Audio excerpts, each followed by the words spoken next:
सागरजातं सहगना रघुनाथान्वितं तं सजीवम् साद्वैतं सावधूतं परिजनसहितं कृष्णचैतन्यदेवं श्रीराधा कृष्णपदान् सहगना श्रीललिता श्रीविशाखान्वितमस्तु च।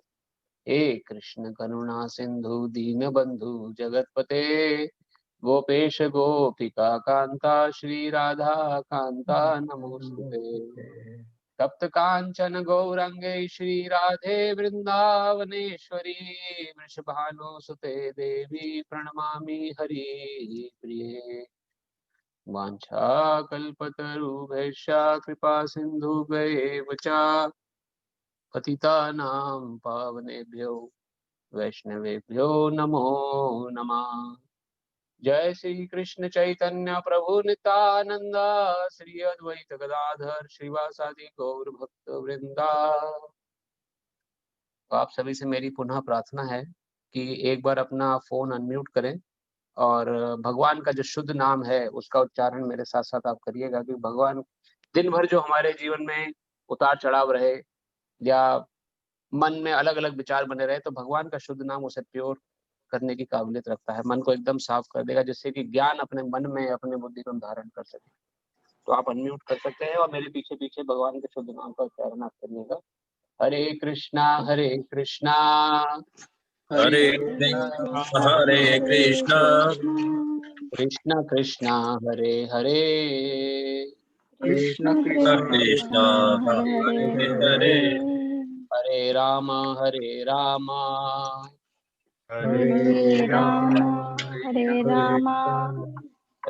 राम हरे हरे। राम राम हरे हरे। किसी बात को अगर जोड़ देना हो तो उस बात को 3 बार बोला जाता है, तो इसलिए इस मंत्र को हम 3 बार दोहराएंगे। एक बार हम बोल चुके हैं, 2 बार और बोलेंगे। हरे कृष्णा हरे कृष्णा हरे हरे कृष्णा कृष्णा कृष्णा हरे हरे कृष्ण कृष्णा हरे हरे हरे राम हरे राम हरे राम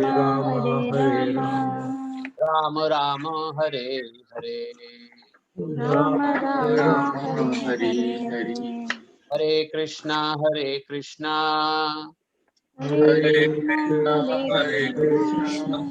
कृष्ण कृष्ण हरे हरे कृष्ण कृष्णा हरे हरे हरे राम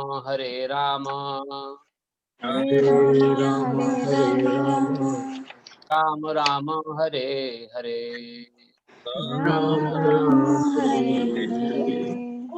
बहुत धन्यवाद आपका। अब आप म्यूट कर सकते हैं फोन अपना।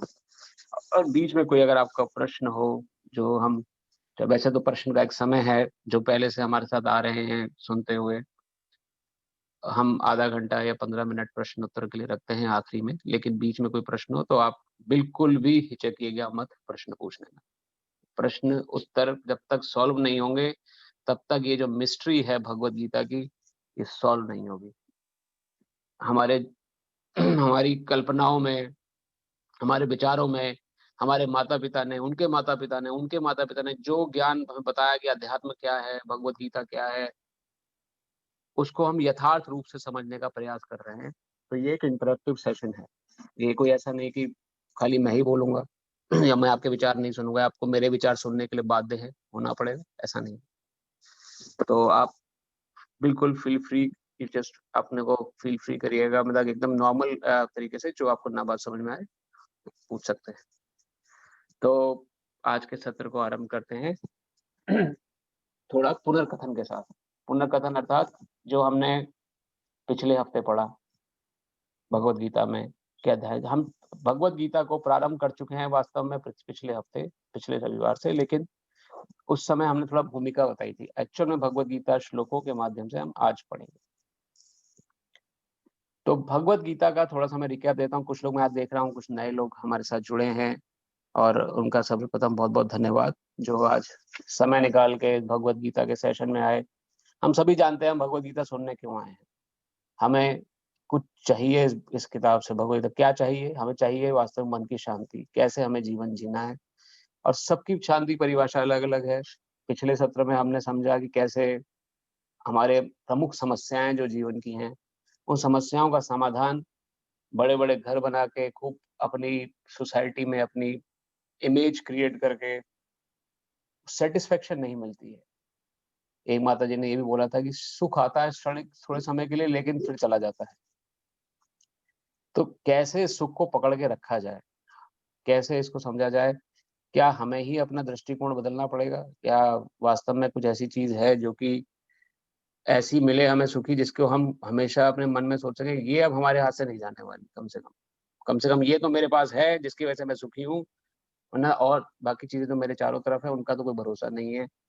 शरीर तक का भरोसा नहीं है, कब चला जाए, तो बाकी चीज़ों पे क्या गारंटी करी जाए? इस शरीर का भी किसको किसको गारंटी है? तो भगवद गीता हमें वो समझाती है। तो पिछले सप्ताह हमने समझा था किस प्रकार कुरुक्षेत्र में सब इकट्ठा हुए हैं और उससे भी पहले हमने समझा था कि वास्तव में भगवद गीता का की ज़रूरत क्यों पड़ी? अर्जुन को या अर्जुन की परिस्थिति में कोई भी व्यक्ति आता है, तो उसको भगवद गीता क्यों सुनना चाहिए? ये खाली किताब ही नहीं है। इसके अंदर कुछ तो ऐसी बात लिखी है जिसके कारण से अर्जुन जो कि अपने समय का इतना प्रमुख व्यक्ति था, आज के समय में अगर आप किसी कंपनी के सीईओ को बोलें कि आपके पास 1 मिनट है मेरे से बात करने के लिए, तो उसकी सेक्रेटरी से अपॉइंटमेंट लेना पड़ता है।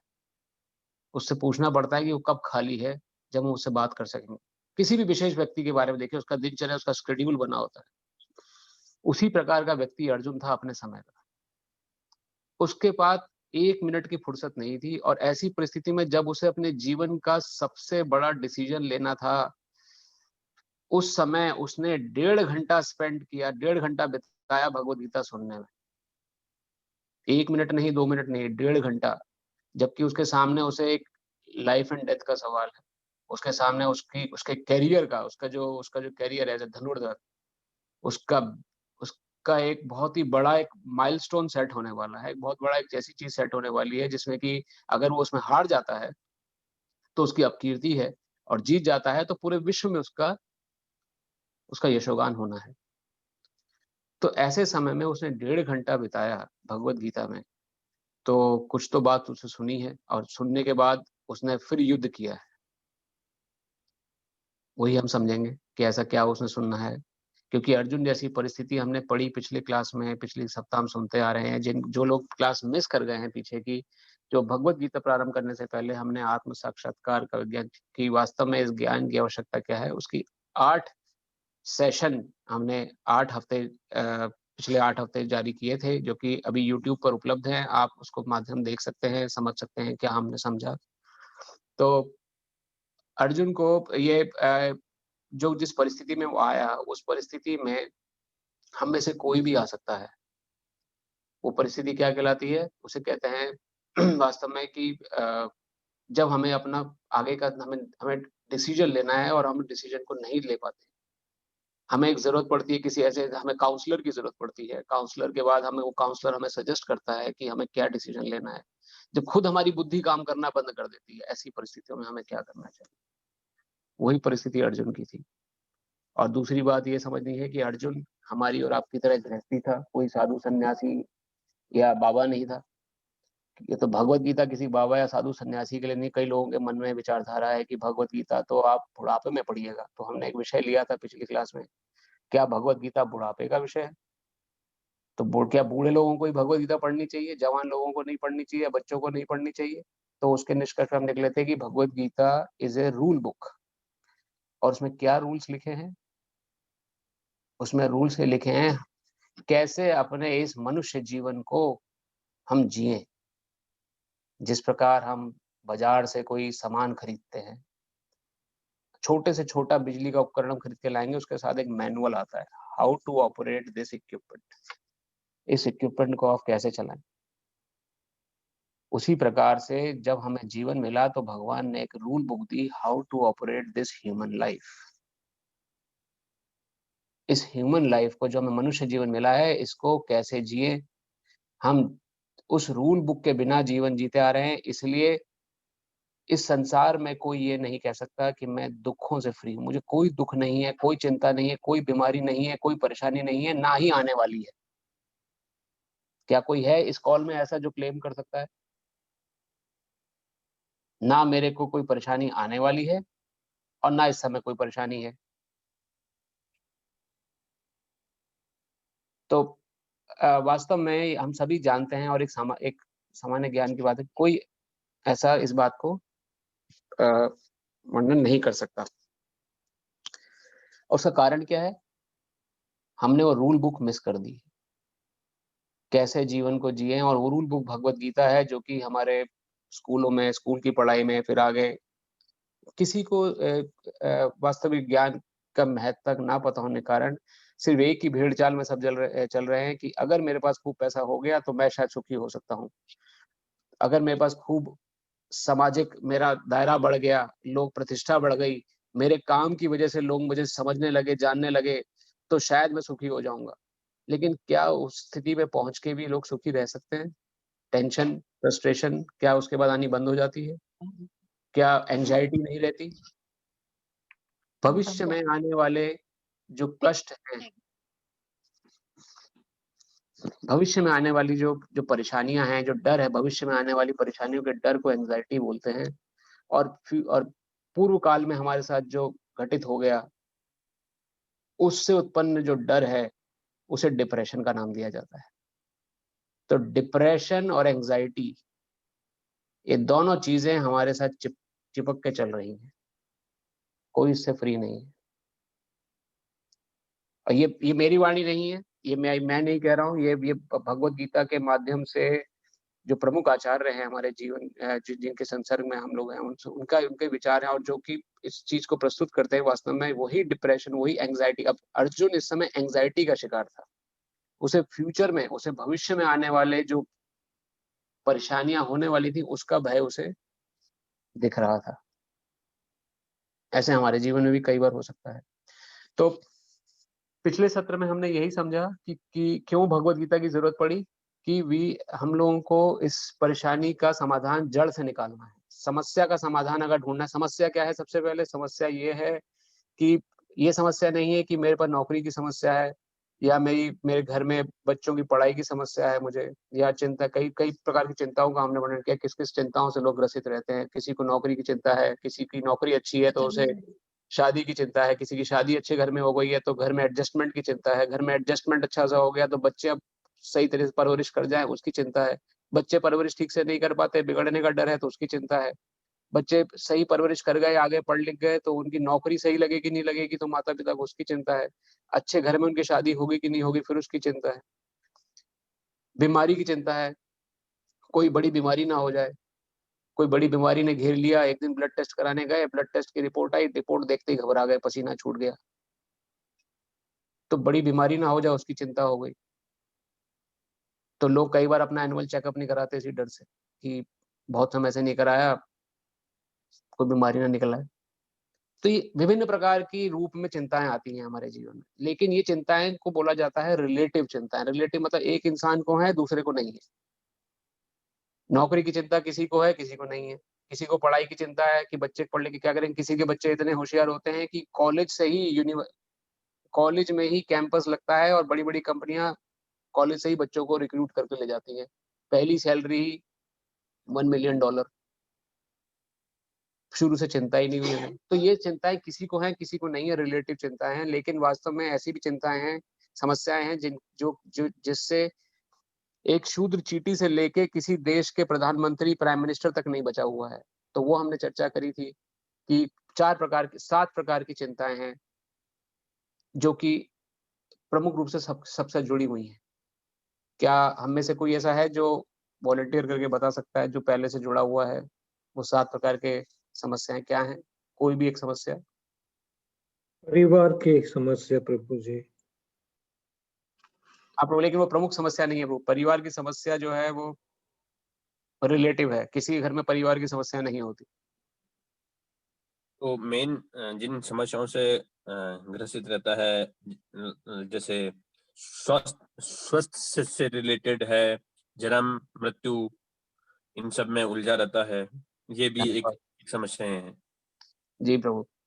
तो सबसे ये 7 प्रकार की समस्याएं जो हैं जिनसे कोई नहीं बचा है, चाहे वो किसी देश का प्राइम मिनिस्टर हो, प्रेसिडेंट हो या एक चींटी हो, शूद्र चींटी घर में पाई जाए।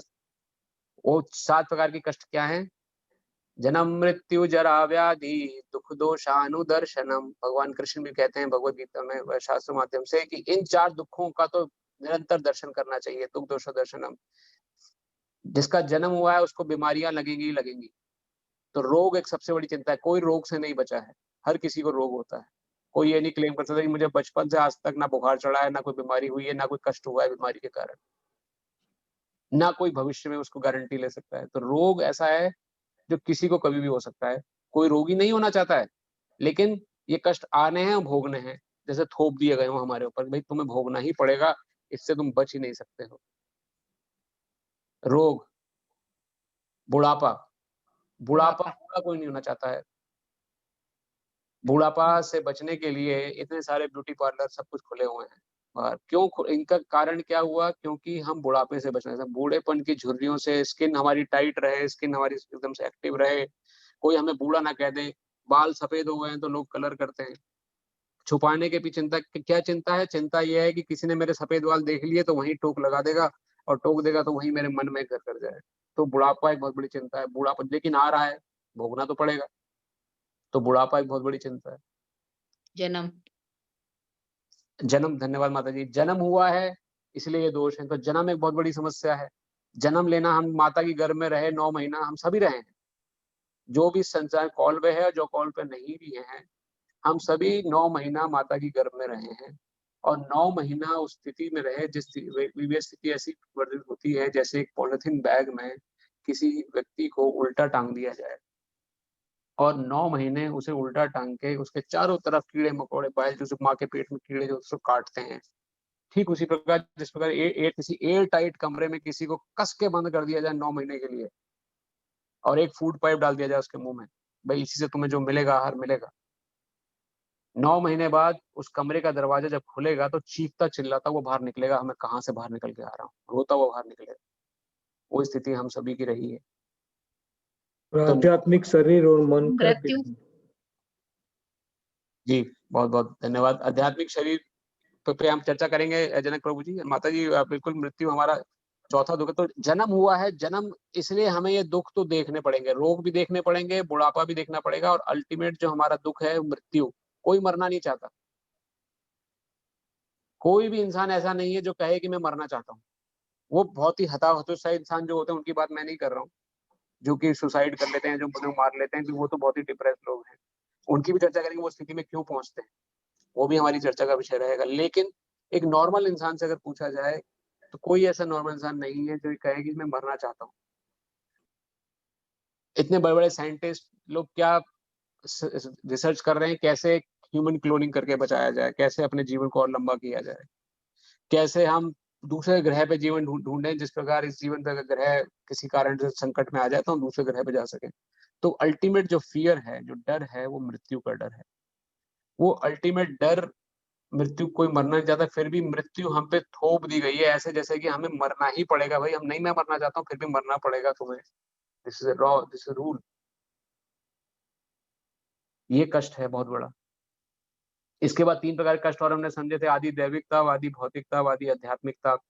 आदि दैविक ताप वो होते हैं जिनको कहा जाता है देवताओं द्वारा, जो कि हमारे कंट्रोल में नहीं है। नेचुरल डिजास्टर्स, फ्लड आ गया कहीं पर, या मैं जहां पर रह रहा हूँ वहां पर भूकंप आ गया, मेरा कंट्रोल नहीं है उस पर, लेकिन मेरे पे थोप दिया गया है। किसी समय भी, at any moment in your life, किसी समय भूकंप आ सकता है जहां पर आप रह रहे हो, किसी समय वहां पर सूखा पड़ सकता है, किसी समय अनावृष्टि हो सकती है या अतिवृष्टि हो सकती है। अतिवृष्टि अर्थात बहुत ज्यादा बारिश, या कहीं अनावृष्टि, बिल्कुल ही बारिश नहीं, सूखा पड़ गया, गर्मी बहुत बढ़ गई किसी जगह पर, उस गर्मी से परेशानियां होने लगी। ये सब कष्ट ऐसे हैं देवताओं द्वारा में, जो नेचुरल डिजास्टर इनको बोलते हैं। इनका कोई समाधान नहीं, हमें भोगने ही पड़ेंगे क्योंकि हम इस संसार में हैं। दूसरे प्रकार का कष्ट है आदि भौतिक ताप। आदि भौतिक अर्थात संसार में रहने वाले जीवों से मिलने वाले कष्ट।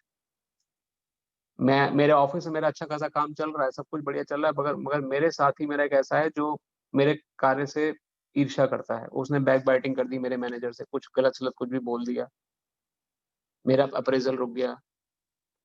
अब वो सब ठीक है, सब कुछ ठीक चल रहा है, कोई ना कोई व्यक्ति ऐसा ईर्ष्यालु है जो कि मुझसे मेरी बढ़ोतरी से जलता है, नहीं मुझसे उसको देखा जाता, उसको वो मुझे बर्दाश्त नहीं कर सकता किसी कारणों से। तो इसी संसार में रह रहा है वो, मेरे साथ इस संसार में मिलने वाले जीवों से मिलने वाले कष्ट, इसी संसार में रहने वाले मच्छर ने मुझे काट लिया और डेंगू बुखार हो गया, या किसी कीड़े ने काट लिया, डेंगू कोई बीमारी हो गई। तो जो संसार में रहने वाले जीव हैं, जीव जंतु हैं, उनसे मिलने वाले कष्ट को आदि भौतिक ताप की संज्ञा दी जाती है, जिनसे कोई बचा नहीं है, किसी समय किसी पॉइंट पे हमारे साथ घटित हो सकता है। तीसरे प्रकार के दुख है आदि आध्यात्मिक ताप। आदि आध्यात्मिक मन और शरीर से मिलने वाले कष्ट। सब कुछ ठीक चल रहा है मेरे जीवन में, पर मन बेचैन है आज। आज मन बड़ा दुखी है, बहुत पता नहीं क्यों आज मन नहीं लग रहा है कहीं पर। कोई भी याद आ गई, कुछ तरह विचार आ गया तो मन, उसी मन की सोच नहीं पूरा 3-4 घंटे खा लिए हमारे, उससे बाहर नहीं निकल पाए हम। या शरीर से मिलने वाले का, शरीर जैसे हमने एग्जांपल दिया, ब्लड टेस्ट कराने गए, रिपोर्ट में कुछ नेगेटिव आ गया, उसने मन में चक्कर चलाना शुरू कर दिया। शरीर अब में कोई अगर परेशानी हो गई, इन्हें आदि आध्यात्मिक ताप की संज्ञा दी जाती है। किसी के साथ कभी भी घटित हो सकता है, कोई इससे बचा नहीं है। तो 7 प्रकार के दुख जो हैं, ये दुख रिलेटिव नहीं है, ये एब्सोल्यूट दुख है। और एब्सोल्यूट अर्थात सब पर सभी तरीके से लागू है। इन 7 प्रकार के दुखों से कोई नहीं बचा है। फिर से सुन लेते हैं कौन से दुख हैं। जन्म, मृत्यु, जरा और व्याधि, ये 4 तो प्रमुख दुख हैं। आदि दैविक ताप, आदि भौतिक ताप, आदि आध्यात्मिक ताप। और ये 3 प्रकार के जो दुख हैं जिसका कोई कंट्रोल नहीं है, हमने भी समझा। इन सब का समाधान करने के लिए हमें और आपको मनुष्य शरीर मिला है। मनुष्य शरीर, भगवत गीता का जो पहला ही सत्र शुरू होता है कि क्यों कुछ लोग मनुष्य हैं, क्यों कुछ कुत्ते बन के पैदा होते हैं। इस कुत्ते बिल्ली का संसार में उपयोग क्या है, मक्खी का क्या उपयोग है, मच्छर का क्या उपयोग है, क्यों संसार में है वो, बैक्टीरिया की क्या यूज है। अभी कुछ हम तो उसको देख रहे हैं, कुछ बैक्टीरिया, कुछ हेल्पफुल बैक्टीरिया होते हैं, कुछ नॉर्मल बैक्टीरिया नहीं होते, लेकिन कुछ ऐसे जीव जंतु हैं जिनकी उपस्थिति हमें कंफ्यूजन में डाल देती है कि ये क्यों है संसार में। तो ये विभिन्न प्रकार की हमने समझी थी पिछली क्लास में, योनियां हैं। योनियां अर्थात इनको कहते हैं 8,400,000 स्पीशीज। 84 लाख योनियों से भरा हुआ ये मटेरियल वर्ल्ड है। और 84 लाख योनियों में से 4 लाख प्रकार के खाली मनुष्य होते हैं। अगर शास्त्रों की वाणी समझें, भगवत गीता में वर्णित है 84 लाख में से खाली 4 लाख प्रकार के मनुष्य होते हैं। और उनका जो अंतर होता है वो उनकी विचारधारा पे, सोच के अनुसार होता है। कोई किसी प्रकार सोचता है, कोई किसी प्रकार सोचता है। कोई आदिवासी लोग हैं जिनकी एक सोच एक दायरे तक रहती है। कितने सारे ऐसे आदिवासी लोग हैं, नेटिव अमेरिकन या और दूसरे और नेटिव प्रजाति के लोग हैं जो कि किसी शहरी लोग से भिन्न होते हैं सोच के माध्यम से। तो 4 लाख प्रकार के विभिन्न मनुष्य हैं। तो ये मनुष्य शरीर जो मिला है भगवत गीता में वहां पे वर्णन आता है, भगवत गीता में आगे पढ़ेंगे भी इसको और अच्छे डिटेल में। लेकिन उन्होंने कहा कि अब जो हमें और आपको मनुष्य शरीर मिला है, ये इन्हीं 7 प्रकार के दुखों से छुटकारा मिल जाए। क्या करें ऐसा, ना मुझे मरना पड़े, ना बुढ़ापा आए, ना बीमारी लगे, ना मुझे कोई रोग दोष सताए, ना किसी प्रकार के भूकंप से मुझे ग्रसित होना पड़े, ना मुझे कोई मेरा आदि भौतिक ताप से मुझे ग्रसित होना पड़े। तो मैं क्या करूं ऐसा, कि मैं नहीं चाहता हूं ऐसा करना। हम सबके मन में फीलिंग है, हम सब चाहते हैं। इसका मतलब हमारे अंदर इंटरनल डिजायर है कि मुझे दुखों से बचना है, लेकिन समाधान नहीं दिखता क्योंकि पढ़ा नहीं है, समझा नहीं है, किसी से हमें बताया नहीं गया। इसलिए हम उसको टेकन फॉर ग्रांटेड ले लेते हैं और बोलते हैं भाई सब लोग मरते हैं तो हम भी मरेंगे, सब लोग को बीमारी लगती है तो हमें भी बीमारी लगेगी, सब लोग बूढ़े होते हैं तो हम भी बूढ़े होंगे, सब लोग को रोग सताता है, सब लोग की मृत्यु होती है तो हमें भी भोगना ही पड़ेगा। लेकिन भगवत गीता कहती है don't take it for taken for granted. कुछ भी चीज ऐसी नहीं है जो कि आप इसको टेकन फॉर ग्रांटेड लें। हमारे पास बुद्धि है, बुद्धि समाधान निकाल सकते हैं, लेकिन कैसे करें? तो वही चीज़ समझने के लिए हमने ये प्रयास किया है भगवद गीता का, और ये पूरे विश्व में अलग-अलग संस्थाओं में इस्कॉन के माध्यम से इस कोरोना समय में, जिस कोरोना का जो योगदान से हम जो ये जो ऑनलाइन माध्यम से जो ज्ञान प्रसारित करने का प्रयास कर रहे हैं, उसका प्रमुख उद्देश्य बस यही है कि येन केन प्रकारेण, किसी प्रकार से इस भगवद गीता का ज्ञान लोगों को हो जाए और भगवद गीता को जीवन में लोग उतार लें तो उनका जीवन सफल हो सकता है। ऐसा जीवन तो जी सकते हैं जो कि चिंता मुक्त हो, किसी प्रकार की कोई शंका समाधान ना हो। ऐसा जीवन जिसकी कल्पना हमने करी थी, वो जीवन वास्तव में संभव है अगर हम भगवद गीता के अनुसार जीवन जीते हैं, क्योंकि Bhagavad Gita is a rule book. और रूल बुक को जब तक हम नहीं पढ़ेंगे, नियम को नहीं पढ़ेंगे, ठीक उसी प्रकार जिस प्रकार हम सड़क पे अगर गाड़ी लेके निकले हैं, अब कोई ये पूछे भाई क्यों हम पढ़ें, कोई जबरदस्ती है पढ़ने भगवद गीता? हम अपने हिसाब से जीवन जिएंगे, बिल्कुल जैसे हम रह रहे हैं स्वतंत्रता से, कोई टेंशन नहीं है, हम अपना जीवन आराम से जी रहे हैं। तो किसी रूल को मानने से तो लोग बंध जाते हैं।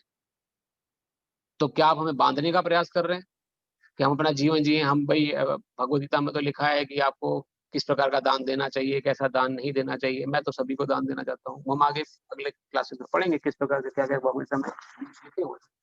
लेकिन रूल का जहाँ से हम नाम सुनते हैं, वहाँ पे थोड़ा-सा मन में चिंता आती है कि कोई हम पे लिमिटेशन लगा रहा है। कोई हमें जो है किसी तरह से आगे बढ़ने से रोकने के लिए हम कुछ करना चाहते हैं, मगर वो हमें आगे बढ़ने नहीं देना चाहता। तो इसका एक बहुत सुंदर एनालॉजी है, एक बहुत सुंदर एक यहाँ पर रूपांतर है प्रस्तुत है कि जिस प्रकार एक सड़क पे हम जाते हैं, हमने पिछली क्लास में भी सुना था, जो लोग जुड़े हैं हमारे साथ वो जानते हैं। तो सड़क के नियम हैं कुछ, रेड लाइट आएगी, गाड़ी चला रहे हैं तो आपको रुकना है। येलो लाइट होगी तो सावधान रहना है और ग्रीन लाइट होगी तभी चलना है। अगर रेड लाइट पे आप आगे बढ़ेंगे तो आप पे चालान है, ₹1000 का, इंडिया में ₹1000 का चालान हो जाता है जब हम यूएस में तो अगर आपने रेड लाइट जंप कर दिया तो आपका डीएल तक जब्त हो सकता है। अगर आप निरंतर 3 बार 4 बार उसको फ्लो कर लेते हैं। आप तो नियम है इनके। तो अगर हम ऐसे समाज की तो हम अगर कोई ये सोचे कि भाई रेड लाइट के नियम किसने बनाए? ये तो बेकार के नियम है। मेरी स्वतंत्रता जो मैं कितनी स्वतंत्रता से गाड़ी चला रहा हूँ, इस गाड़ी में चलाने में रुकावट है रेड लाइट। जहाँ रेड लाइट आ जाती है मुझे रुकना पड़ता है। तो अगर हम ऐसे समाज की चिंतन करें थोड़ी देर के लिए, जिसमें कि रेड लाइट, येलो लाइट और ग्रीन लाइट के नियम हटा दिए गए हों, ऐसे समय ऐसे संसार में कोई नियम नहीं है सड़क पे चलने का। ना आपको हेलमेट पहनने की ज़रूरत है, ना आपको किसी प्रकार के नियम मानने की ज़रूरत है जब आप सड़क पे गाड़ी चला रहे हैं। अपनी मर्ज़ी से जिस दिशा में जैसे जितनी तेज़ी से गाड़ी चलानी है चलाइए आप। स्वतंत्र हैं आप पूरे करने के लिए। क्या ऐसी परिस्थिति में जब हम सड़क पे गाड़ी चला रहे होंगे, तो हम सही तरीके से गाड़ी चला पाएँगे? जहाँ चौराहा आएगा वहाँ देखेंगे हर चौराहे से गाड़ी अंदर घुसने का प्रयास कर रही है और अंत में टक्कर हो रही है, भिड़ंत हो रही है, एक्सीडेंट हो रहा है। हेलमेट बिना पहने गाड़ी चला रहे हैं या स्कूटर चला रहे हैं और अपनी स्पीड से चला रहे हैं तो गिरेंगे तो ज़रूर सिर पे चोट लगेगी। तो ये नियम जो बनाए गए, ये नियम हमारी सुविधा के लिए बनाए गए हैं। कैसे हम एक सुविधा एक चीज़ का ऑप्टिमम यूज़ ले सकते हैं, उसके लिए नियम होते हैं। तो नियम जो है सबसे पहले किसी प्रकार की रुकावट नहीं है, किसी प्रकार की डिक्टेटरशिप नहीं होती है नियम होना। नियम अगर हम जीवन अगर जिस प्रकार हम सड़क पे अगर बिना नियम के चलेंगे तो हमें अंत में एक्सीडेंट का सामना करना पड़ता है। उसी प्रकार तो हम जीवन जी रहे हैं, ये तो हमारा जीवन है। इस जीवन को अगर बिना नियम के हम जिएँगे, कुछ भी मन में आएगा वो खा लेंगे, कुछ भी मन में आए कैसे भी अपने तरह से जीवन जीना शुरू कर देंगे, तो क्या उसका रिज़ल्ट नहीं होगा? उसका रिज़ल्ट होता है ये दुःख, क्लेश जो हमारे जीवन में आते हैं, ये उसके रिज़ल्ट है। अगर हमें नियम पता होगा, तो हम अपना जीवन अभी भी एन्जॉय करेंगे, अभी भी अच्छे से जिएँगे। जिस प्रकार गाड़ी अपनी एन्जॉयमेंट से हम चला रहे हैं, लेकिन नियमों के साथ लेके चलाएँगे, तो हमें ज़्यादा आनंद होगा और ज़्यादा समय तक चला सकते हैं। बिना नियम के, बिना किसी रुकावट के गाड़ी चलाते रहेंगे, तो एक्सीडेंट, परेशानी, चिंता, फ़िक्र आएगी जीवन में। सिंपल सा एक तो इस नियम को जो भगवद गीता में हम आगे समझेंगे, ये ना समझें कि किसी प्रकार की डिक्टेटरशिप भगवान ने करी है। भगवान ने डिक्टेटरशिप तुम मेरा फॉलो करोगे तो ही तुम सुखी रहोगे। भगवान ने हमारे कल्याण के लिए हमें नियम दिए हैं ताकि हम इस जीवन को अच्छे से जी सकें बिना किसी परेशानी के। तो भगवत गीता, जैसे मैंने प्रारंभ में कहा कि जो कुछ भी हम लोग बताने का प्रयास कर रहे हैं अपनी गुरु कृपा के कारण कर पा रहे हैं, कि जो गुरु महाराज की हम पर कृपा है, या किसी प्रकार से भी हमारे अंदर कोई शक्ति नहीं है किसी प्रकार से कोई भी ज्ञान को बताने की, और गुरु परंपरा के माध्यम से ये ज्ञान मिलता है। लेफ्ट में जो आप चित्र देख रहे हैं भगवद गीता के वर्णन में, ये शिला एसी भक्तिवेदांत स्वामी प्रभुपाद जो कि इस्कॉन के फाउंडर आचार्य हैं, इन्होंने पूरे विश्व में इस्कॉन की संस्थाएं खोली हैं जिसके माध्यम से भगवद गीता ज्ञान सभी संस्थाओं में नियमित रूप से दिया जाता है। लोगों को जो ज्ञान मिस कर गए हैं उस ज्ञान को वो संस्था में जाके ले सकते हैं। भगवद गीता की कॉपी अगर आपके पास नहीं है तो आप भगवद गीता यहाँ से खरीद सकते हैं और भगवद गीता अपने जीवन में इंट्रोड्यूस कर सकते हैं, लेके आ सकते हैं। तो गुरु को प्रणाम करते हुए हम आज के सत्र का प्रारंभ करते हैं। अपने गुरु को प्रणाम करते हैं। हमारे दादा गुरु हैं श्रील प्रभुपाद, हमारे गुरु महाराज जी के गुरु महाराज हैं, तो उनको प्रणाम करते हुए हम आज के सेशन को प्रारंभ करते हैं। भगवत गीता में 5 प्रमुख विषय हैं जिसकी चर्चा हुई है, जो कि 5 टॉपिक जिसको बोले जाते हैं भगवत गीता में, ये 5 टॉपिक हैं। ईश्वर कौन है, जीव कौन है, जीव अर्थात मैं, मेरा वास्तविक स्वरूप क्या है। जब मैं अपने को बोलता हूं कि मेरा नाम फला फला है, तो वास्तव में मैं किसे कह के संबोधित कर रहा हूं? तो मैं वास्तव में जीव हूं। वास्तव में जीव कौन है, ईश्वर कौन है, जीव और ईश्वर में क्या समानताएं हैं, क्या भिन्नता है, क्या रिश्ता है, वो हमें पता लगता है। प्रकृति क्या है, प्रकृति नेचर, जैसे हम कई लोग नेचर बोलते हैं, व्हाट इज प्रकृति, प्रकृति से के कार्यकलाप क्या है। समय, समय के अंदर हम सभी बंधे हुए हैं। समय धीरे धीरे धीरे धीरे आगे बढ़ रहा है। बचपन से बुढ़ापा आ गया, बचपन से जवानी आ गई, जवानी से बुढ़ापा भी आएगा एक दिन, और आगे बुढ़ापे में। तो ये समय के सब लोग बंधे हुए हैं। समय क्या है, समय किस प्रकार कार्य करता है, और कर्म, ये 5 विषयों से बनी हुई है पूरी संपूर्ण भगवद गीता। अगर हमने 5 प्रमुख विषयों को समझ लिया अपने जीवन में, तो हमें वास्तविक संपूर्ण ज्ञान की प्राप्ति हो सकती है, और उस ज्ञान के माध्यम से हम अपना कल्याण भी कर सकते हैं, अपने परिवार का कल्याण भी कर सकते हैं, और किसी और को भी जिसको ज्ञान नहीं पता है उसको ज्ञान बता सकते हैं। तो ये 5 प्रमुख विषय कृपया आप ध्यान रखिएगा। इसको आप हो सके तो नोट कर लीजिए कहीं पर, या कहीं पे लिख लीजिए। मेरा बस आपसे उद्देश्य यही है कि आगे आने वाले समय में जब भगवत आगे बढ़ेंगे, तो ये टॉपिक, ये जो 5 विषय हैं आपको पता होने चाहिए कि हम भगवत गीता जो है इसका जो सिलेबस है, क्यूरिकुलम है, इन 5 टॉपिक्स पर निर्धारित है।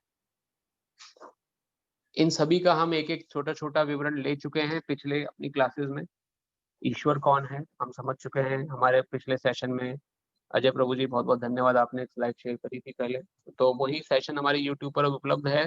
ईश्वर कौन है, जिसमें हमने अर्जित चर्चा करी थी कि ईश्वरः परमो कृष्णः सच्चिदानंद विग्रहः अनादिरादिर ब्रह्म सर्व कारण कारणम। परम ईश्वर कृष्ण को बताया गया है। क्यों बताया गया है? 33.5 करोड़ देवी देवता हैं, कृष्ण को ही क्यों चुना?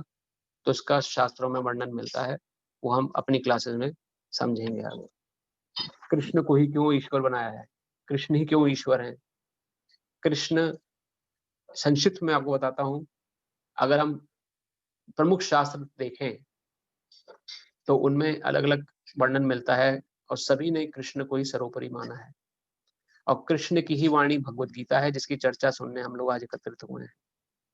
भगवान कृष्ण भगवान ऐसे ही नहीं है। भग अर्थात ऐश्वर्य, और वान मतलब उसका मालिक। समस्त प्रकार के ऐश्वर्यों के मालिक को भगवान कहा जाता है। कितने प्रकार के ऐश्वर्य हैं? ऐश्वर्य अर्थात ऑपुलेंसेस। ऑपुलेंस मतलब कि क्या क्या चीजों प्राप्त कर सकता है। 6 प्रकार के प्रमुख ऑपुलेंसेस होते हैं: सुंदरता, बुद्धिमता, स्ट्रेंथ ताकत, फेमस, और आपका रेनुंसिएटेड, और एक और विषय है। तो इनमें से समस्त प्रकार में जिस व्यक्ति में 6 के 6 गुण विद्यमान हो एक समय पर, उसे ईश्वर कहा गया है। कोई बहुत सुंदर होता है तो, और छठा जो हम भूल गए थे वो था धनी, जो बहुत ज्यादा धनवान हो। कोई बहुत सुंदर होता है तो उसके बाद धन नहीं होता, कोई बहुत सुंदर और धनवान होता है तो बुद्धिमान नहीं होता, तो कोई बहुत सुंदर बुद्धिमान धनवान सुंदर होता है, बुद्धिमान होता है, धनवान होता है, लेकिन स्ट्रेंथ नहीं होती उसके पास, ताकतवर नहीं होता।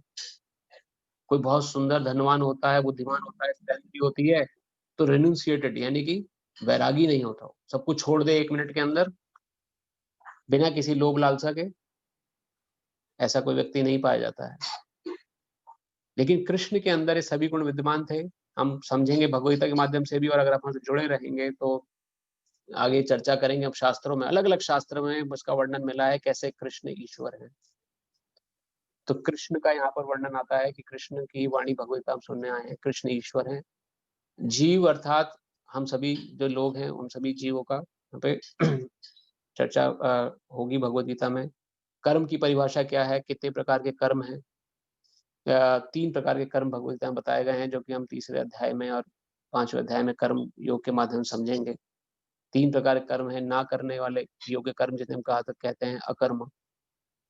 एक होता है एक कर्म, विकर्म और अकर्म, 3 प्रकार के कर्म बताए गए हैं। इनकी डेफिनेशन हम अपनी स्लाइड्स में दे चुके हैं पहले, लेकिन इसको हम रिवाइज करेंगे आगे। और प्रकृति, नेचर, नेचर किसकी अध्यक्षता में काम कर रही है, भगवान कृष्ण भगवद गीता में वर्णन करते हैं, मम अध्यक्षेण प्रकृति, मेरी अध्यक्षता में नेचर काम कर रही है, अर्थात मेरे अध्यक्षता में सारा कार्य हो रहा है। इसको डिटेल में हम समझेंगे कैसे हो रहा है, कैसे नेचर भगवान की अध्यक्षता में काम करती है। काल, समय, समय समय किसी प्रकार से भी किसी परिस्थिति में बता हुआ नहीं है, लेकिन काल के माध्यम से कैसे इस संसार गतिमान है, वो भगवद गीता के माध्यम से हमें समझ में आएगा। तो अध्याय 1 आज से हमारा प्रारंभ होने जा रहा है। अध्याय 1 में वर्णन है 4 प्रमुख विषय। युद्ध की भूमिका, युद्ध की भूमिका यानी कुरुक्षेत्र का युद्ध। अब सभी जैसे कुछ लोग जो भगवद गीता को थोड़ा बेसिक में नहीं जानते हैं, कुछ लोग जानते भी होंगे, लेकिन युद्ध कौन से युद्ध की हम बात कर रहे हैं, कुरुक्षेत्र का युद्ध। कुरुक्षेत्र का युद्ध आज से 5000 साल पहले लड़ा गया था। और किन के बीच में लड़ा गया था, कौरवों और पांडवों के बीच में। कौरव और पांडव कौन थे, इनकी संक्षिप्त परिचय हमने पिछले क्लास में लिया था। इनके इनके जो राजा थे, इनके जो पिता थे महाराज पांडु, पांडवों के राजा महाराज पांडु थे। उनकी असामयिक मृत्यु होने के कारण धृतराष्ट्र जो कि पांडु के भाई थे, उनको राज्य दिया गया। और राज्य देने के बाद उनको जब तक ये सब बच्चे शिशु थे, छोटे थे, जब तक ये बड़े ना हो जाए तब तक इनको राजा बना के रखा जाने की एक ट्रीटी साइन हुई थी, ये राज करेंगे। और बड़े होकर इनको राज्य जो उस समय के ओरिजिनल राजा थे पांडु, उनके पुत्रों को देना है। लेकिन महत्वाकांक्षा के कारण और अलग दोषों के कारण धृतराष्ट्र और उनके पुत्रों ने पांडवों को राज्य नहीं दिया, और पांडवों को उनके ही राज्य से वंचित रखा। तो उसलिए युद्ध की जरूरत पड़ी। अब युद्ध की जरूरत इसलिए नहीं, युद्ध भगवान कृष्ण वहां पे उपस्थित थे, भगवान कृष्ण चाहते युद्ध चल सकता, लेकिन भगवान कृष्ण ने मौका दिया इनको, धृतराष्ट्र को और सभी को, कि किस प्रकार अगर आप राज्य नहीं देना चाहते हैं पांडवों को, तो कृपा करके 5 गांव प्रदान कर दीजिए आप, जिन पे ये लोग राज्य कर सकेंगे। क्योंकि ये क्षत्रिय हैं, ये भिक्षा मांग कर जीवन जी नहीं सकते, तो इनको कुछ ना कुछ रूलिंग वो चाहिए, तो इनके कर्मों के, इनके गुणों के हिसाब से। तो आप इनको 5 गांव दे दीजिए, तो उसमें ये संतुष्ट हो जाएंगे। तब दुर्योधन की वाणी थी कि मैं सुई के बराबर भी इनको स्थान नहीं दूंगा जमीन पर। इस स्टेटमेंट से युद्ध का नींव पड़ी। अब जब युद्ध होना था, तो युद्ध में सभी लोग एकत्रित हुए, तो उसका वर्णन इस चैप्टर में मिलता है। दूसरा वर्णन, दूसरी कैटेगरी आती है इस चैप्टर में, सर्वमंगल मूर्ति भगवान श्री कृष्ण। जहां भगवान श्री कृष्ण उपस्थित है, वहां सर्व प्रकार का मंगल होना स्वाभाविक है। तो 12वें श्लोक से लेकर 20वें श्लोक तक इसका वर्णन मिलता है, सर्वमंगल मूर्ति भगवान श्री कृष्ण कैसे हैं। तीसरी कैटेगरी इस चैप्टर में आती है, तीसरा चैप्टर, फर्स्ट चैप्टर में भक्तवत्सल भगवान। भगवान जो है, भगवान कृष्ण किस प्रकार भक्तवत्सल हैं, कैसे भगवान अपने भक्तों की सेवा हेतु या उनको उन पे कृपा करने हेतु पूर्ण रूप से हमेशा तत्पर रहते हैं। तो इन सब विषयों को धीरे धीरे हम लेके समझेंगे, कैसे भगवान की भक्ति सर्वोपरि है, जरूरी है। और जब कोई भगवान की भक्ति में आता है तो क्यों, किस प्रकार भगवान उसको रेसिप्रोकेट करते हैं, कैसे उसको आदान प्रदान चलता है भक्तों के साथ। तो यहाँ पर चर्चा होगी 21 से लेके 27वें श्लोक के बीच में, और 28 से लेके 46वां श्लोक जो है वो हमारा जीवन के कष्ट है, जीवन के किस प्रकार से हमारे जीवन में कष्ट आते हैं उसका वर्णन मिलता है। तो आज हम भगवत गीता को प्रारंभ करते हैं पहले श्लोक से। तो भगवत गीता को प्रारंभ करने से के लिए मुझे नहीं पता है कि आपके पास भगवत गीता इस समय उपलब्ध है कि नहीं है। तो मैं एक एक श्लोक यहाँ से हम भगवत गीता का हम पढ़ेंगे माध्यम से। तो हम पहले श्लोक से लेकर 11वें श्लोक तक का हम रीडिंग करेंगे, और उसमें हम जो पहला सेक्शन है हमारा युद्ध की भूमिका, तो युद्ध की भूमिका के निष्कर्ष पर हमें पहुंचना है कि इस 11वें श्लोक में किस निष्कर्ष पर हम पहुंचे, हमारा क्या निष्कर्ष रहा है। तो भगवत गीता को मैं यहाँ से मैं प्रारंभ करता हूँ। अभी मैं थोड़ा सा प्रयास कर रहा हूँ कि किसी प्रकार से हम ऑनलाइन आपको हिंदी का इसमें दिखा सकें श्लोक बाय श्लोक, लेकिन अभी क्या है कि इंग्लिश में भगवत गीता हमारे ऑनलाइन अवेलेबल है। तो अगर आप श्लोक को ही पढ़ना चाहें तो हम श्लोक के माध्यम से इंग्लिश को हम शेयर कर सकते हैं, लेकिन हिंदी की ट्रांसलेशन अभी आया नहीं, तो हमको जैसे भी उपलब्ध होता है तो मैं उसको फिर शेयर के माध्यम से आपको बताऊंगा। लेकिन फिलहाल आप मेरे साथ इस श्लोक के माध्यम से बने रहें। और फिर हम आज 11 श्लोक जो हम पढ़ेंगे, इस 11 श्लोक में अर्जुन और हमने क्या निष्कर्ष निकाला उस पर चर्चा थोड़ी सी हम करेंगे। तो कुरुक्षेत्र का युद्ध स्थल सैन्य निरीक्षण पहला चैप्टर है। अगर आपके पास किसी भगवत गीता अगर है तो उसको आप साथ लेके पढ़ सकते हैं। पहले श्लोक में धृतराष्ट्र यहाँ पे इकट्ठा हुए हैं। अब धृतराष्ट्र यहाँ पर जो इकट्ठा हुए आए हैं, धृतराष्ट्र ने युद्ध में पार्टिसिपेट नहीं किया। धृतराष्ट्र दूर अपने राज्य में बैठ के अपने जो मंत्री हैं संजय के माध्यम से वो पूरी युद्ध का अवलोकन कर रहे हैं। तो यहाँ आप देख सकते हैं साइंस कितनी एडवांस थी उस समय। अभी हमें आप लोग कितने कहीं ना कहीं किसी न किसी कोने से दुनिया के आप इस कथा को सुन रहे हैं, समझ रहे हैं कि हमें इंटरनेट की जरूरत है। जरा सा इंटरनेट अगर गड़बड़ा जाए किसी का तो वहां पे डीलिंक होना लग जाता है, आवाज कटने लगती है, वीडियो क्लियर नहीं आती। लेकिन उस समय 5000 साल पहले संजय धृतराष्ट्र को भगवत गीता सुना रहे हैं उनके राज्य में बैठ के, जबकि युद्ध हो रहा है कुरुक्षेत्र की भूमि में। तो ये दिव्य दृष्टि उनको श्रील वेदव्यास जी द्वारा प्राप्त हुई थी कि किस प्रकार से युद्ध की जो घटनाएं घट रही हैं उनका वो क्रमिक रूप से वर्णन कर सकें धृतराष्ट्र को। तो वो युद्ध देख रहे हैं अपनी आंखों से, जिस प्रकार युद्ध चल रहा है लाइव, और वो धृतराष्ट्र को बता रहे हैं। भगवत गीता एक नरेशन है। नरेशन अर्थात संजय जो है जो कि धृतराष्ट्र के मंत्री हैं, उनको वो नरेट कर रहे हैं धृतराष्ट्र को क्या घट रहा है वहां पर युद्ध में, और उनको युद्ध में किस प्रकार का जो एक्सपीरियंस हो रहा है वही सारा एक्सपीरियंस वो धृतराष्ट्र को अपने महल में बैठ के बता रहे हैं। धृतराष्ट्र एक नेत्रहीन राजा हैं, जो फिजिकली तो नेत्रहीन है ही, लेकिन स्पिरिचुअली भी नेत्रहीन है। वो हम समझेंगे इन 11 श्लोकों में कैसे, मतलब उनको हम उस निर्णय पर पहुंचे। तो अभी संजय से धृतराष्ट्र प्रश्न कर रहे हैं पहले श्लोक में। फर्स्ट श्लोक है, धृतराष्ट्रवाच धर्मक्षेत्रे कुरुक्षेत्रे समवेतायुयुत्सवः मामका पांडवश्चैव किम कुर्वत संजय। धृतराष्ट्र ने कहा, हे संजय, धर्म भूमि कुरुक्षेत्र में युद्ध की इच्छा से एकत्र हुए मेरे तथा पांडु के पुत्रों ने क्या किया। तो यहाँ पर धृतराष्ट्र ने बोला कि हे संजय, किस प्रकार से युद्ध भूमि में जो एकत्रित हुए हैं मेरे पुत्र और जो पांडु के पुत्र हैं उन लोगों ने क्या किया।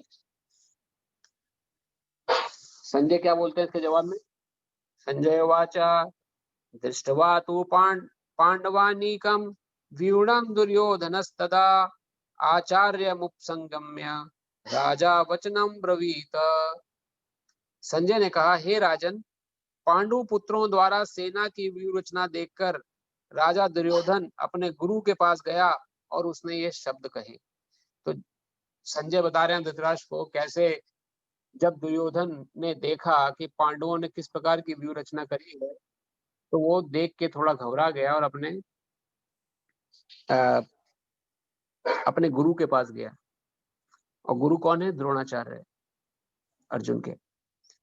पश्यताम पांडुपुत्राणाम आचार्यम महितम च मुमा व्यूढ़ाम द्रुपद पुत्रेण तब शिष्येण धीमिता। हे आचार्य, पांडुपुत्रों की विशाल सेना को देखें जिसे आपके बुद्धिमान शिष्य द्रुपद के पुत्र ने इतने कौशल से व्यवस्थित किया है। अब इन 3 श्लोकों को आप कृपया अपने ध्यान में रखें, क्योंकि अगली जो स्लाइड हमारी है उसी प्रेजेंटेशन है कि पहले श्लोक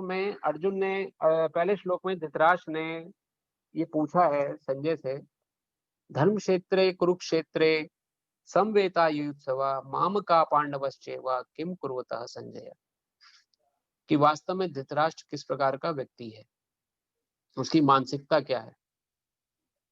उसकी मानसिकता के 3 दृष्टिकोण पता लगते हैं यहाँ पर। पहला दृष्टिकोण है वो संदेहपूर्ण है। संदेहपूर्ण अर्थात संदेहास्पद, हमेशा संदेह में रहता है। और संदेह किस चीज का? उसे कि वास्तव में जब उसने वर्ड कहे, ये शब्द कहे, धर्म क्षेत्रे कुरुक्षेत्रे, कि धर्म क्षेत्र यानी कि धर्म, जिस क्षेत्र में धर्म की प्रधानता हो। तो कुरुक्षेत्र एक ऐसी भूमि थी जहां पे धार्मिक अनुष्ठान हुआ करते थे उस समय। और कहीं ना कहीं धृतराष्ट्र के मन में ये डर था कि ये जो धर्म क्षेत्र चुना है युद्ध के लिए, कुरुक्षेत्र, वहां मेरे पुत्रों का हारना स्वाभाविक है, क्योंकि मेरे पुत्र अधर्म की तरफ है। क्या क्या अधर्म किए हैं वो धृतराष्ट्र को भी अवगत था। बचपन से मेरे पुत्रों ने पांडवों के प्रति अधर्म किया है। विष दे के पहले भीम को मारना चाहा उन्होंने। महाभारत में अगर हम पढ़ें सुने थोड़ा, तो बचपन में विष देने का प्रयास किया गया भीम को और उसको मारने का प्रयास किया गया। फिर जब बड़े हुए तो लाक्षागृह में जलाने का प्रयास किया गया। फिर उसके बाद द्यूत क्रीड़ा में मान भंग हुआ उनका, किस प्रकार से उनको समस्त प्रजा जनता के सामने उनको तिरस्कारित किया गया और उनकी जो कुलवधू थी द्रौपदी, उनका मान भंग करने का प्रयास किया गया। तो हर प्रकार के अधर्म दुर्योधन आदि भाइयों ने और धृतराष्ट्र के पुत्रों ने किए थे पांडवों के प्रति। तो इन अधर्मों के चलते कहीं ना कहीं धृतराष्ट्र के मन में डर था, संदेह था कि कुरुक्षेत्र एक पवित्र धार्मिक स्थान है और यहाँ पे धर्म खेला, यहाँ पे धर्म युद्ध होने वाला है, तो कहीं ना कहीं मेरे पुत्रों का हारना स्वाभाविक है। इसलिए वो संदेहपूर्ण था। तो उसने पर्टिकुलरली प्रश्न किया, धर्म क्षेत्र कुरुक्षेत्र, धर्म क्षेत्र कुरुक्षेत्र में किम करूं, क्या हुआ वहां पर। तो धर्म एक नियम कानून, धर्म का से टिके रहना क्या जरूरी। तो धर्म अर्थात ये नहीं कि मैं हिंदू हूँ, वो मुसलमान है, वो सिख है, वो ईसाई है, ये तो रबर स्टैम्प्स हैं। वास्तव में धर्म क्या है? धर्म अर्थात स्वभाव। हमने समझा था कि धर्म से जुड़े रहने वाला व्यक्ति, अपने स्वभाव से जुड़े रहने वाला व्यक्ति जो है वो हमेशा सुखी रहता है। जिस प्रकार मिर्ची का धर्म क्या है? तीखापन। वो अगर अमेरिका में खाई जाएगी तो भी तीखी लगेगी, इंडिया में खाई जाएगी तो भी तीखी लगेगी, कहीं और विदेश में खाई जाएगी तो भी तीखी लगेगी। उसी प्रकार नमक का धर्म है नमकीनपना। हम जीवों का क्या धर्म है? सेवा। हम सभी सेवा के निमित्त बने हैं। ए बी की सेवा कर रहा है, बी सी की सेवा कर रहा है, कहीं ना किसी की हम सेवा में लगे हुए हैं। और जब सेवा करने के लिए, जिस प्रकार हम नौकरी करते हैं, नौकरी में अपने मैनेजर की सेवा कर रहे हैं, जो उसने काम किया, चाहे देर रात को उठ के काम करने का बोला, हम करेंगे। कोई अपने माता पिता की सेवा कर रहा है, कोई देश की सेवा कर रहा है, कोई अपने भाई बंधुओं की सेवा में लगा हुआ है। किसी के पास कुछ सेवा करने के लिए नहीं है तो वो कुत्ते बिल्ली पाल लेता है, उनकी सेवा में लग जाता है, उनकी सेवा, उनके रखरखाव में उनका ध्यान रखने लगता है। तो सेवा जो है, सेवा से हम अलग नहीं हो सकते। हमें सेवा करनी ही है। हम बिना सेवा किए, हमारी जो नेचुरल टेंडेंसी है वो सेवा करनी है। वास्तविक धर्म हमारा यही है कि हम सेवा में लगे। तो अपने धर्म की जब हम पालन नहीं करते हैं तो हमारे जीवन में दुख आता है, कष्ट आते हैं। तो अगर हम धर्म की रक्षा करेंगे, जो धार्मिक अनुष्ठान, जो नियम है, हमें धर्म के माध्यम से बताए गए हैं, किस प्रकार अपने धर्म से जुड़ सकते हैं, कैसी सेवा भाव कर सकते हैं, वो धर्म की बातें हमें भगवत गीता के माध्यम पता लगेंगी, तो धर्म ही हमारी रक्षा करेगा। धर्म ही धर्मस्ति रक्षितम, ये बहुत वेदों का बहुत प्रमुख श्लोक है।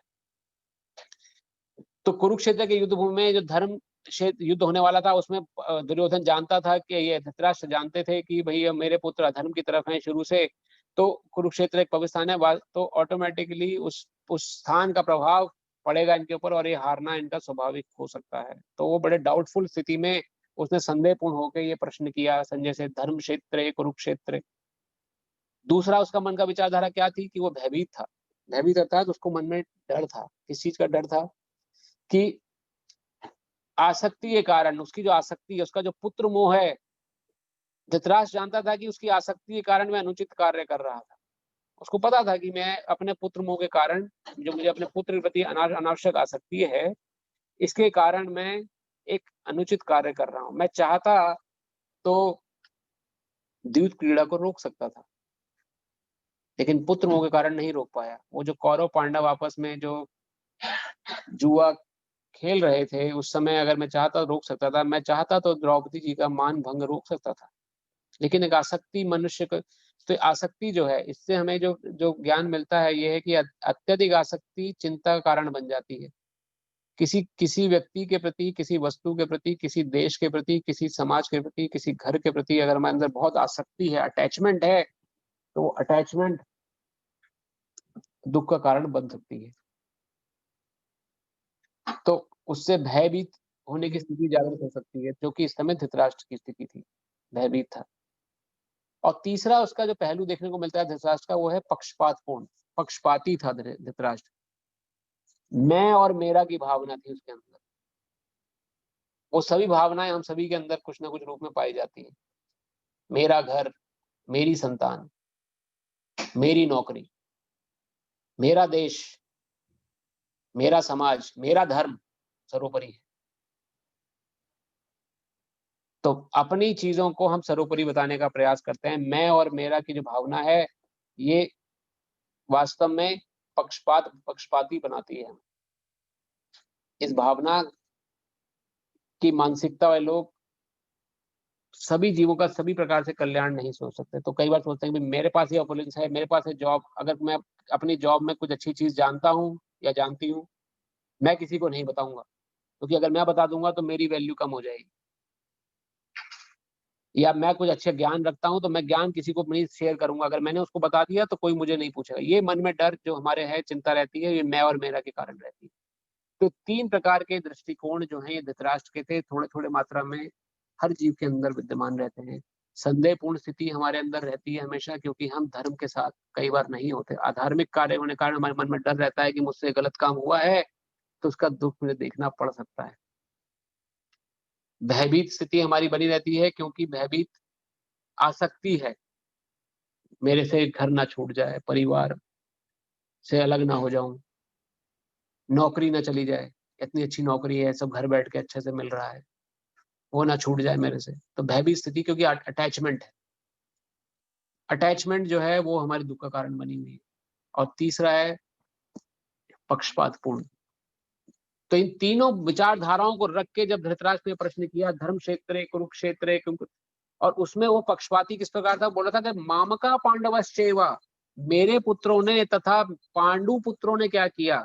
अब धृतराष्ट्र यहाँ पर एक राजा है, एक राजा को की प्रजा संतान के समान है। जहां उस राजा ने पहले ही पक्षपात कर दिया कि मेरे पुत्र और पांडु के पुत्र, तो वहां आप समझ सकते हैं कि किस प्रकार का राजा है वो। तो ये पक्षपाती विचारधारा जो है, मैं और मेरा की भावना जो है, यही वास्तव में दरार पैदा करती है और समाज में दुख लाने का कार्य करती है। अगर कोई वास्तव में सोचे सभी कुछ भगवान का दिया हुआ है, भगवान का दिया हुआ सब कुछ, और सभी को समान रूप से मिलना चाहिए, किसी के पास कोई व्यवस्था नहीं है तो उसको प्रदान करिए अगर जाए, तो सब कुछ, सब लोग प्रेम से रह सकते हैं। लेकिन पक्षपाती भावना होने के कारण, मैं और मेरा की भावना होने के कारण युद्ध होता है, जो कि अभी कुरुक्षेत्र युद्ध होने वाला है। तो धृतराष्ट्र की मानसिकता यहाँ पर लगती है। फिर जब संजय ने बोला कि इस प्रकार से जब उसने पांडुओं की व्यूहरचना देखी, तो दुर्योधन ने अपने गुरु के पास जाके शब्द कहे। तो दुर्योधन ने क्या शब्द कहे थे, तीसरे श्लोक में हमने देखा था कि देखिए आपकी व्यूहरचना, आपके द्वारा शिक्षा प्राप्त सेनापति ने किस प्रकार की विरचना करी है। तो यहाँ पे दुर्योधन जो है वो अपने गुरु द्रोणाचार्य से बोल रहा है, और किसके लिए बोल रहा है? धृष्टद्युम्न के लिए बोल रहा है, जो कि द्रौपदी जी के भाई हैं। वो सेनापति थे उस समय पांडवों की तरफ से, और उनकी व्यू रचना जो करी थी, किस प्रकार से कैसे सेना कहाँ खड़ी होगी उसकी, और वो शिष्य थे द्रोणाचार्य के, कि उस समय द्रोणाचार्य का ऐसा चरित्र है कि वो जानते थे कि धृष्टद्युम्न की उत्पत्ति हुई है। इसका थोड़ा महाभारत टच है, महाभारत में थोड़ा सा इसका वर्णन ज्यादा मिलता है कि वो धृतराष्ट्र धृष्टद्युम्न की जो उत्पत्ति हुई थी वो द्रोणाचार्य जी के ही अंत के लिए पैदा हुए थे, लेकिन फिर भी द्रोणाचार्य ने पूर्ण शिक्षा उसको प्रदान करी थी युद्ध की। और अब यहाँ पर वो दुर्योधन उस बात को जानता था, और वो व्यंग कस रहा था कहते हुए कि आपके द्वारा शिक्षा प्राप्त शिष्य ने देखिए किस प्रकार की भी रचना करी है, किस प्रकार से यहाँ पर वो उसने उस सेना को लेकर एकत्रित हुआ है। तो ये वर्णन करते हुए वो व्यंग कर रहा था। तो यहाँ पे दो प्रकार की मानसिकता दुर्योधन की पता लगती है, अपनी सेना के बारे में डींगे मारना और निष्ठावान लोगों पर संदेह करना। निष्ठावान लोगों पर जो संदेह होता है वो वास्तव में जो है रिश्तों में संदेह होना किसी प्रकार का। अब जहाँ यहाँ पे संदेह कर रहा है दुर्योधन अपने ही गुरु पर कि उनकी सेना रचना इतनी अच्छी हो गई, हमारी नहीं है। तो इस संदेह के कारण अपने ही लोगों पे जो निष्ठा खो देते हैं, उनके मन में क्लेश आते हैं। तो इससे शिक्षा हमें देखने को मिलती है कि रिश्तों में संदेह करने पे हम अपनों को अत्यधिक ठेस पहुंचाते हैं और उन्हें ही खो देते हैं। तो हमें अपनों लोगों पर संदेह नहीं करना चाहिए। लेकिन दुर्योधन, अगर हम अपने ही लोगों पर संदेह कर रहे हैं तो दुर्योधन जैसी मानसिकता रहती है उसमें। और अपनी सेना पे बारे में डींगे मारना, वो आगे श्लोक में हम लोग आएगा किस प्रकार अर्जुन जब उसने सारी व्यू रचना को देखा पांडवों की, फिर उसने अपनी ही व्यू रचना के बारे में डींगे मारनी शुरू करी कि जरूरी नहीं है कि पांडव ही सर्वोपरि हो, लेकिन वास्तव में हमारी सेना में भी कोई कम धुरंधर लोग नहीं है। तो वो हम अगली क्लास में अगले हफ्ते इसको सुनेंगे, कैसे भगवद गीता आगे आगे हम लोग पढ़ेंगे कि किस प्रकार से दुर्योधन ने जब पूरी व्यू रचना को देखा, और व्यू रचना देखने के बाद फिर उसने अपनी व्यू रचना का गुणगान अपने ही मुंह से करना शुरू कर दिया। तो उसे स्वयं की प्रशंसा बोलते हैं। स्वयं की प्रशंसा वास्तव में एक असुरक्षा का कारण होती है। जो व्यक्ति अपनी प्रशंसा खुद करता है कि मैं इतना ऑपुलेंट हूँ, मैं इतना ज्ञानी हूँ, तो वास्तव में उसे कहीं ना कहीं असुरक्षा रहती है, कोई उससे बढ़कर ज्ञानी तो नहीं है कहीं। तो वो असुरक्षा का भाव जो रहता है वो तभी आता है जब हम मैं और मेरा की भावना रहती है।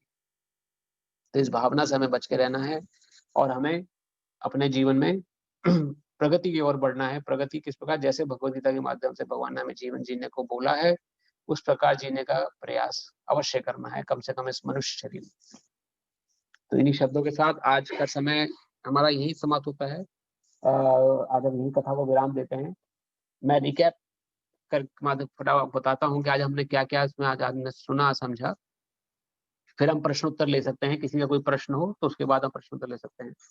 तो आज कथा हमने जो प्रारंभ करी थी, इस माध्यम प्रारंभ करी थी कैसे कि हमारे जीवन में अलग प्रकार के कष्ट होते हैं, लेकिन वो सारे कष्ट जो हैं वो रिलेटिव कष्ट हैं। किसी के जीवन में है, किसी के जीवन में नहीं है।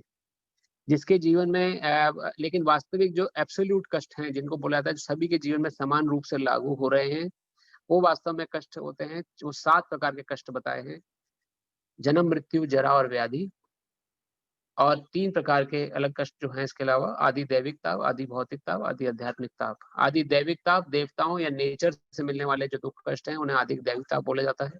आदि भौतिक ताप वो है संसार में रहने वाले जीव जो है वो जो हमें कष्ट प्रदान करें, जैसे किसी मच्छर ने काट लिया है, या किसी मेरे ऑफिस में किसी ने मेरी बैक बाइटिंग कर दी है मेरे मैनेजर से, और उसने मुझे परेशानी में डाल दिया है। तो इस संसार में रहने वाले जीवों में कष्ट आदि भौतिक ताप होते हैं। आदि आध्यात्मिक ताप मन और शरीर से उठने वाले कष्ट जो हैं, मन बेचैन है, मन खराब है, या शरीर में कोई व्याधि या बीमारी हो गई है उसके द्वारा मन बड़ा बेचैन रहने लगा है, इन्हें आदि आध्यात्मिक ताप कहते हैं।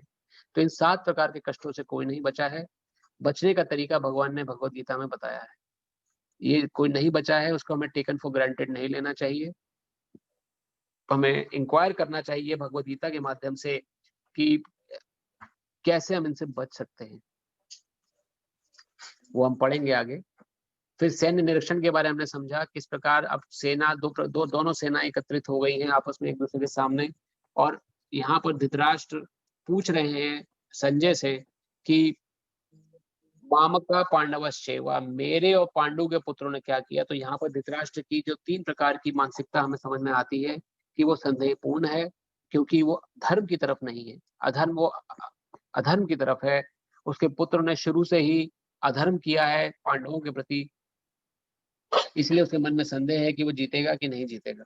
वो भयभीत है क्योंकि उसके मन में उसके मन में भय के कारण क्या है कि उसके अंदर अटैचमेंट है, आसक्ति है अपने पुत्र के प्रति, और उस आसक्ति के कारण वो सही गलत का निर्णय नहीं ले सकता, ना ही वो ले पाया द्यूत क्रीड़ा के समय, इसलिए वो भयभीत है और पक्षपाती है। पक्षपात क्यों? कि वो मैं और मेरा की भावना से ग्रसित है। तभी उसने कहा मामका पांडवश्चैव, ये मैं और मेरा की भावना हमें पक्षपाती बनाती है, और हम दूसरों की कल्याण के विषय में ना सोच के अपने ही कल्याण के विषय में सोचते हैं हमेशा, या और वो एक्सटेंडेड सेल्फिशनेस कहलाती है। एक तो होती है सेल्फिशनेस जो मेरे शरीर से रिलेटेड है, जो मैं अपने बारे में सोचता हूँ। एक होती है एक्सटेंडेड सेल्फिशनेस जिसमें हम बोलते हैं मेरा परिवार, मैं अपने परिवार के बारे में सोच रहा हूँ, दूसरे के परिवार के बारे में मुझे कोई चिंता नहीं है। मेरा देश, मैं अपने देश के बारे में सोच रहा हूँ, बस मुझे दूसरे देशों से कोई लेना देना नहीं। मेरा समाज, तो ये इसे एक्सटेंडेड सेल्फिशनेस बोला जाता है। तो ये मैं और मेरा की भावना से आती है। उसके बाद हमने दुर्योधन की मानसिकता को समझा, जब दुर्योधन ने अपने ही गुरु से वचन कहे थे कि देखिए आपके द्वारा शिक्षा प्राप्त जो सैनिक है उसने किस प्रकार व्यूह रचना करी, तो वहां वो अपने ही गुरु के प्रति संदेहपूर्ण था, निष्ठावान, उसके प्रति जो निष्ठा से युद्ध करने के लिए तैयार हुए थे उन्हीं के प्रति वो संदेह कर रहा था। तो अगर इस प्रकार से हम अपने ही प्रति जो निष्ठा है जिन लोगों की, उनके प्रति अगर हम संदेह करते हैं तो हम उन लोगों को खो देते हैं अपने जीवन में। जो हमारे अच्छे मित्र हैं, जो हमारे अच्छे सगी संबंधी हैं, उनके प्रति अगर हम संदेह की दृष्टि रखेंगे तो वो ज्यादा समय तक हम अपने साथ नहीं पा पाएंगे, वो भी हमसे दूर हो जाएंगे। तो संदेहपूर्ण दृष्टिकोण से हमें बचना है, और अपनी डींगे खुद नहीं मारना, वो हम श्लोक के माध्यम से अगली क्लास में समझेंगे। लेकिन अपनी डींगे मारने वाला जो व्यक्ति है वो असुरक्षा का के अंतर्गत होता है, उसके अंदर सुरक्षा का अभाव होता है, तभी वो अपनी डींगे खुद मार रहा है। तो इन्हीं शब्दों के साथ आज हम अपनी कथा को ही विराम देते हैं। किसी का कोई प्रश्न हो तो वो अब हम ले सकते हैं इस कथा से रिलेटेड, या कुछ और भी प्रश्न अगर आप पूछना चाहें तो उससे रिलेटेड।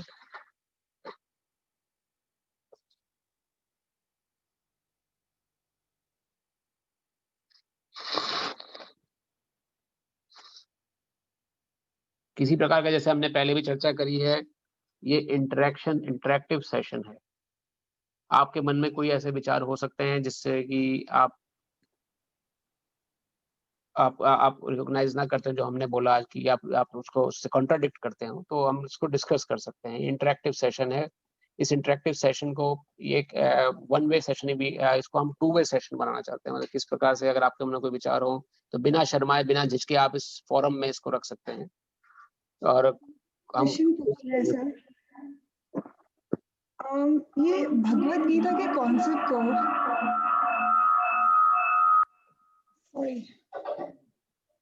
भगवत गीता के कॉन्सेप्ट को रियल लाइफ में आप कितना अप्लाई कर सकते हैं? 100%।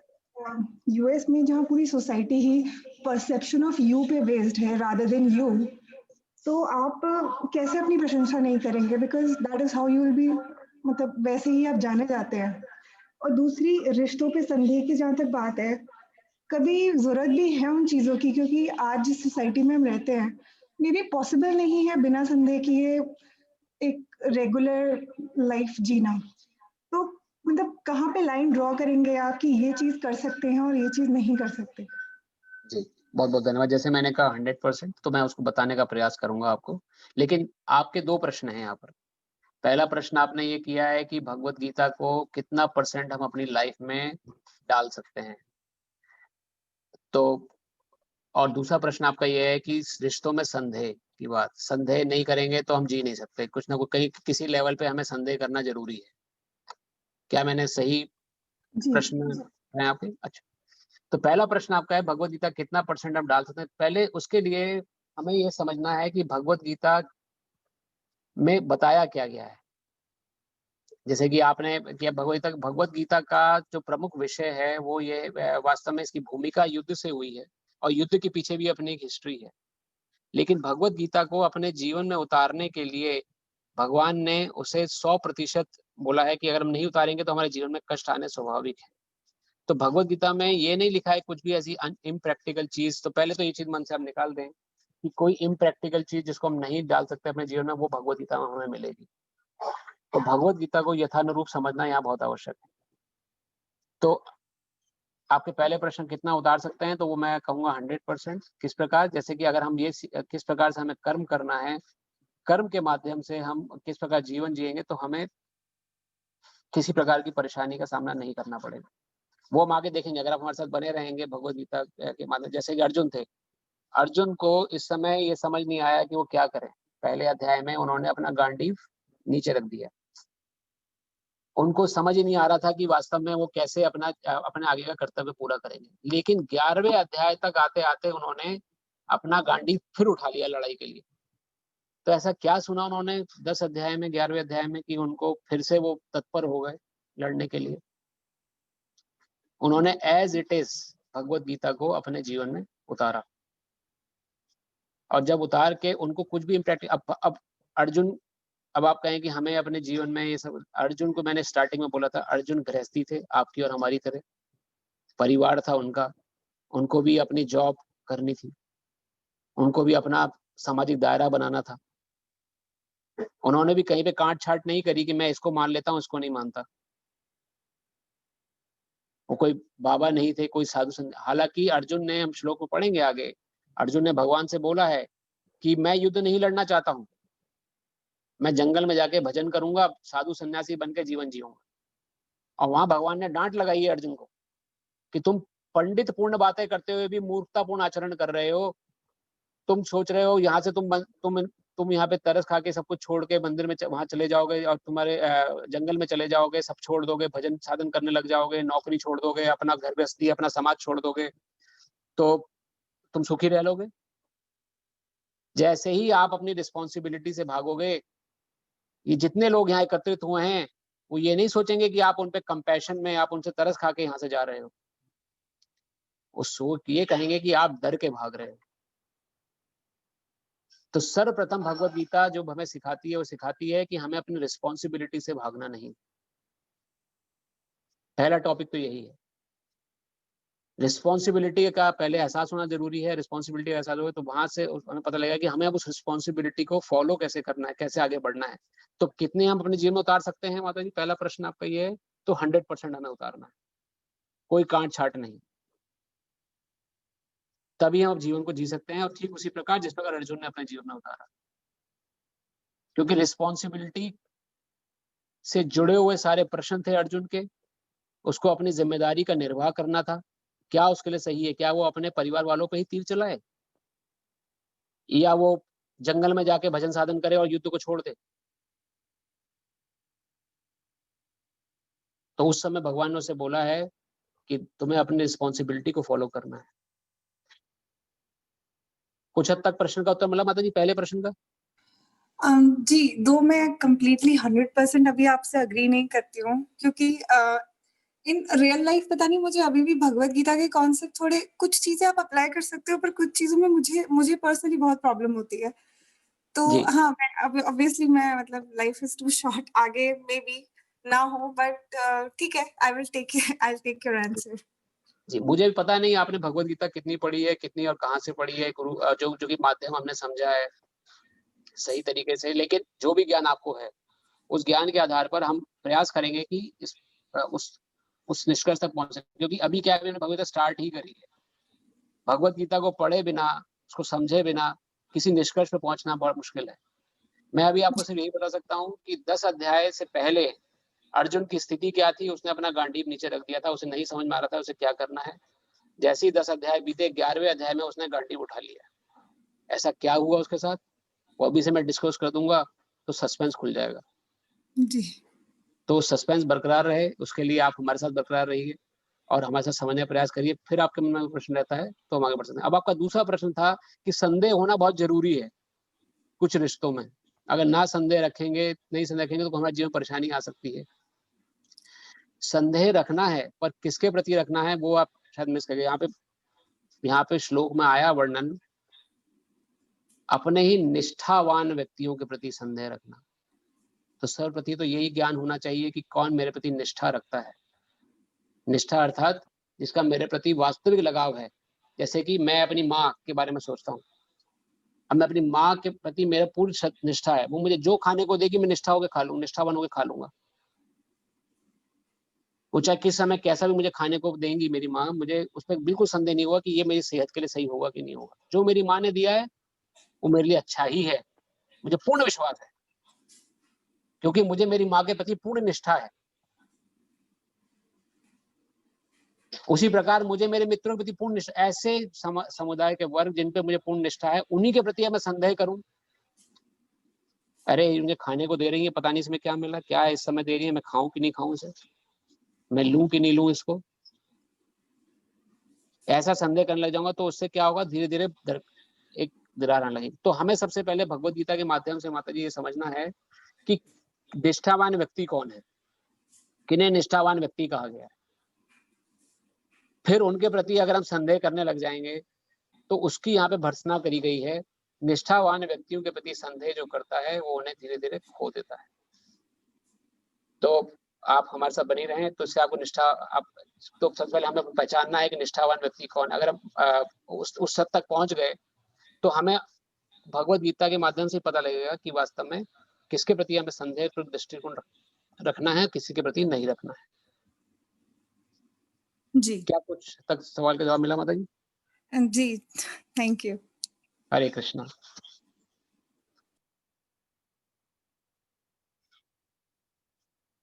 और कोई प्रश्न किन्हीं का?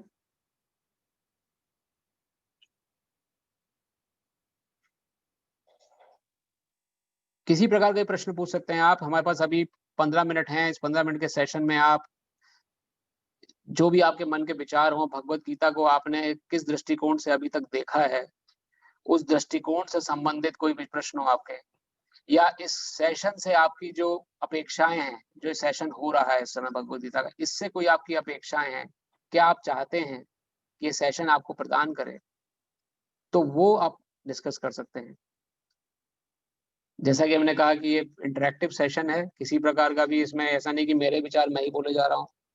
प्रथम तो मेरे विचार है नहीं, मैं एक पोस्टमैन की तरह से जो मैंने सुना है अपने गुरु वर्ग से या अपने गुरु महाराज की कृपा से जो मैं समझ पाया हूँ उस ज्ञान को हम लोग इस्कॉन सेंट लुइस के माध्यम से ये जो प्रयास हो रहा है, इसको हम शेयर करने का प्रयास कर रहे हैं। तो प्रमुख हमारे जीवन का जो हमारा जो उद्देश्य यही है कि आपके मन से ये समस्त प्रकार के जो अध्यात्म से रिलेटेड संशय हैं वो दूर हो जाएं। क्योंकि अध्यात्म जो है वो साइंस है, इसको साइंस की तरह से समझना है।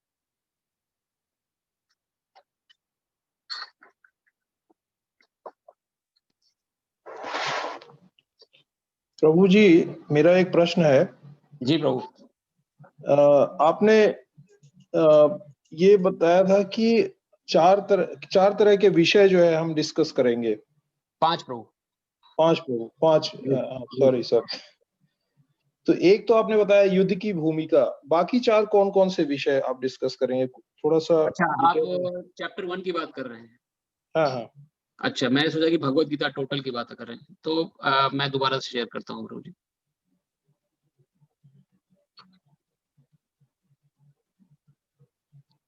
तो ये 4 प्रकार के जो विषय हैं ये भगवत गीता के फर्स्ट चैप्टर में हम डिस्कस करेंगे।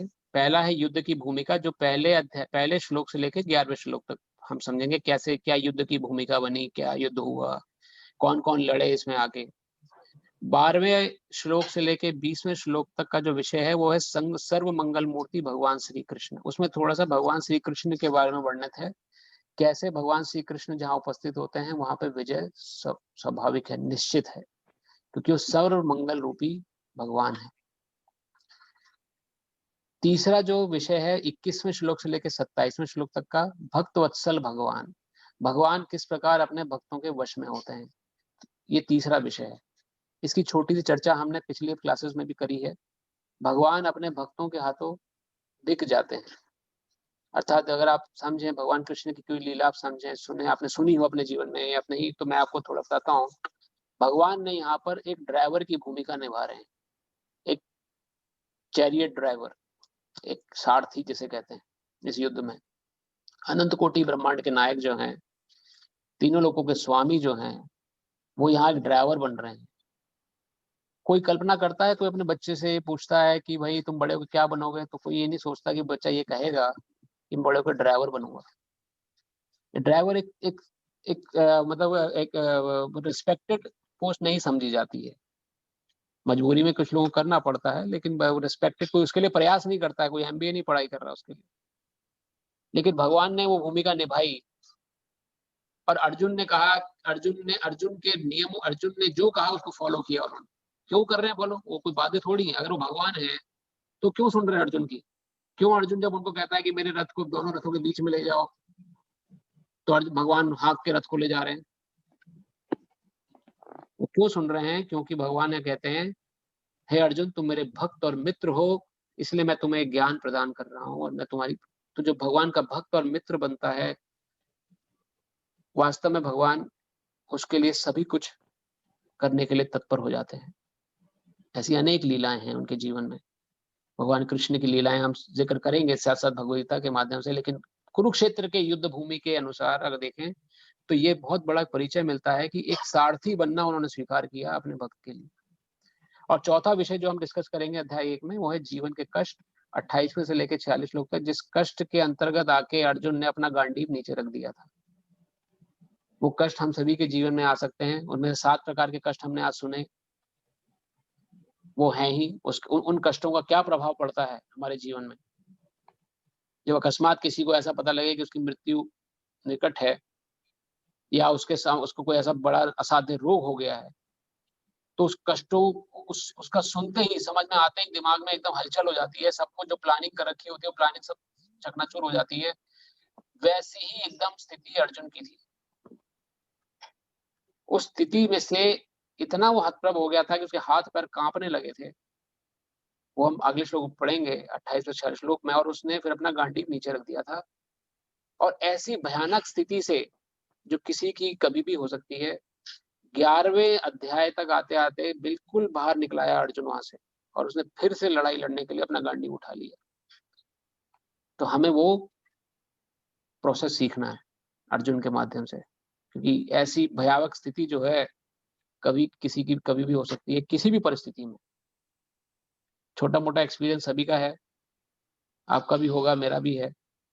किस प्रकार से ऐसी परिस्थितियों से हम निकल सकते हैं अगर हम गीता का सहारा लेते हैं। तो ये प्रभु 4 विषय हैं भगवद गीता के फर्स्ट चैप्टर के।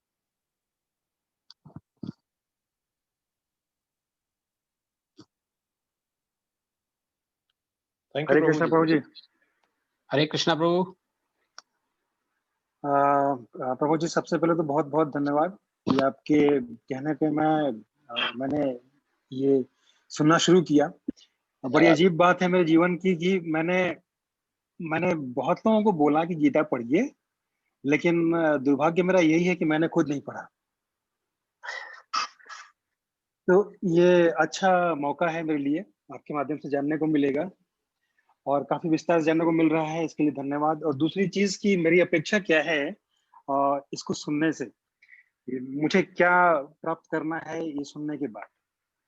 तो देखिए, मेरा तो मानना ये है कि आज नौकरी करता हूँ, परिवार है, बच्चों की पढ़ाई की चिंता, भविष्य की चिंता, अपना बुढ़ापा कैसे निकलेगा इसकी चिंता। लेकिन साथ ही साथ मैं ये भी सोचता हूँ हर वक्त कि मैं चिंता तो कर रहा हूँ कि अगले 30 सालों में क्या होगा, लेकिन मुझे कल का ही नहीं पता है कि कल क्या होगा। तो इस चीज के लिए मैं हमेशा से मेरे दिमाग में मैंने सोचा है, मुझे लगता है कि जो एक चीज मेरे हाथ में नहीं है वो है मेरी मृत्यु।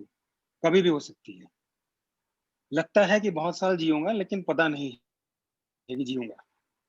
तो मेरी जो अपेक्षा है इससे यही है कि गीता के माध्यम से मैं ये जानूं कि ऐसा क्या करूं अपने जीवन में कि जब कुछ समय बाद या कुछ समय पहले या कभी भी जब मरने का समय आए, तो मुझे अफसोस ना हो कि मैंने जीवन में ये करना चाहिए था और नहीं किया। तो मेरी अपेक्षा यही है कि मैं अपने गीता के माध्यम से जानूं कि जब मरने का समय आए तो मुझे ये अफसोस ना हो कि अपने जीवन में कुछ कर सकता था पर वो नहीं किया, क्योंकि जितनी ही भाग दौड़ मैं करूं चाहे कोई भी करे, वो सब क्षणिक है। सब कुछ यहीं रह के जाना है, ना आया था ना साथ जाने वाला है, और हम कहाँ जाएंगे हमें ये भी नहीं पता। लेकिन जो सुना है अपने पूर्वजों से, ज्ञानी लोगों से, कि अच्छा काम करेंगे तो अच्छे जन्म में वापस जाएंगे, तो वही कुछ हो जाए और अफसोस ना हो मरने का, बस यही ज्ञान प्राप्त करना है गीता से। बहुत बहुत धन्यवाद अमिताभ जी, और आपके विचार बहुत अच्छे हैं, और ये यही यही डर हम सभी में है प्रभु, जो आपने बोला एग्जैक्टली इसी चीज का सोल्यूशन निकालने के लिए हम लोग एकत्रित हुए हैं, और वही चीज के लिए भगवान ने 5000 साल पहले गीता बोली है। क्या होगा आगे, एंजाइटी 30 साल बाद क्या होगा, मरते समय क्या होगा, मरने के बाद क्या होगा, अभी क्या मेरा जीवन यही 70-80 साल का जो मुझे दिख रहा है यही मेरा जीवन है कि इसके परे भी कुछ है, जन्म लेने से पहले भी मैं कुछ रहा हूंगा। ऐसा थोड़ी कि मैं जब माँ की गर्भ में आया, जब मैंने जन्म लिया तभी से मेरा डे 1 स्टार्ट हुआ, आज से मेरा जीवन स्टार्ट होता है, या जब मैं शरीर छोड़ दूंगा उसके बाद मेरा कुछ होगा ही नहीं। Even first law of thermodynamics ये बोलता है, energy can neither be created nor destroyed, it can just change it form. तो हम अगर एनर्जी भी हैं तो हम कभी डिस्ट्रॉय तो नहीं होने वाले। तो क्या होता है हमारा, तो यही चीज भगवत गीता में अर्जुन के माध्यम से भगवान ने बताई है कि वास्तव में हमारा जो जीवन है ये खाली ये 70-80 साल का नहीं है जो दिख रहा है हमें, जिसको हम एक्सपीरियंस कर रहे हैं, जिसको हम कॉन्शियसली गेन कर रहे हैं इस समय। इससे परे भी हमारा जीवन है, लेकिन विश्वास नहीं होता क्योंकि पढ़ाया नहीं गया, एक्सपेरिमेंट नहीं होते, लोगों ने एक्सपेरिमेंट नहीं करा, कोई बताने वाला नहीं आया कि भाई कोई बता सके कि मेरे से ऐसा घटित हुआ। लेकिन हमने पिछली क्लासेस में डिस्कस किया था, और जो हमारे साथ शुरू से जुड़े वो जानते हैं, वैज्ञानिक दृष्टिकोण से भी बात तय हो चुकी है कि ये जीवन जो है यही सब कुछ नहीं है, पुनर्जन्म भी होता है और मरने के बाद भी जीवन होता है। ऐसे कुछ वैज्ञानिक हैं, अगर आप वैज्ञानिक दृष्टिकोण के आपकी विचारधारा है तो आप गूगल पर सर्च कर सकते हैं। माइकल सबॉम एक वैज्ञानिक हुए हैं, माइकल सबॉम, उन्होंने रीइंकार्नेशन और उसके ऊपर अपने कई शोध कार्य प्रस्तुत करे हैं। वो हमने पिछली कक्षा में अपने उसके उनकी पूरी डिटेल एनालिसिस दी थी, कैसे जो हमने जीव क्या है, जीव तत्व के बारे में, आत्मा वास्तव में मेरा स्वरूप क्या है, मैं आत्मा हूँ। तो जब आत्मा इज एन एनर्जी, मैं एक आत्मा हूँ और मैंने शरीर एक इस प्रकार धारण कर रखा है जिस प्रकार मैंने इस समय ये सफेद रंग का कुर्ता धारण कर रखा है। कल मैं कोई और वस्त्र धारण करूंगा, परसों कोई और वस्त्र धारण करूंगा। तो वस्त्र मेरा स्वरूप ये वस्त्र नहीं है, ये वस्त्र मेरा स्वरूप ले लेता है। जब मैं इसे पहनता हूं तो ये वस्त्र बिल्कुल मेरे जैसा दिखता है, मेरे तरह हाथ पैर इसके निकलाते हैं। लेकिन जब उतार के इसे गट्ठर बना के फेंक देता हूं तो इसका कोई वजूद नहीं है, फिर पड़ा है फिर वो कोने में। इसका वजूद जब तक है जब तक मैंने इसे धारण कर रखा है। तो सबसे पहले इसलिए हम आपसे ये विनम्र विनती करते हैं कि कृपया करके पीछे के जो हमारे जो स्लाइड हुए हैं आत्म साक्षात्कार के पर, उसकी कम से कम 2 आप स्लाइड जरूर सुने कि वास्तव मेरा स्वरूप क्या है। वास्तव में मेरा स्वरूप आत्मा है, मैं शरीर नहीं हूं और मेरी मृत्यु नहीं होगी। कम से कम मेरी मृत्यु नहीं होगी, मैं ये वस्त्र बदल लूंगा। अगला वस्त्र मुझे कैसा पहनना है वो मेरे अभी के कर्मों पर निर्धारित है। हो सकता है कि मुझे सूट बूट मिले, अच्छा से कपड़े पहनने को मिले, अगर मेहनत करूंगा, अच्छी पढ़ाई लिखाई करूंगा, अच्छी नौकरी लगेगी तो अच्छे कपड़े पहनूंगा। कर्म पे निर्धारित हो गया ना सब। उसी प्रकार से जीवन भी ऐसा है, अगर मैंने जीवन में अच्छे कर्म किए तो अगला जीवन अच्छा हो सकता है।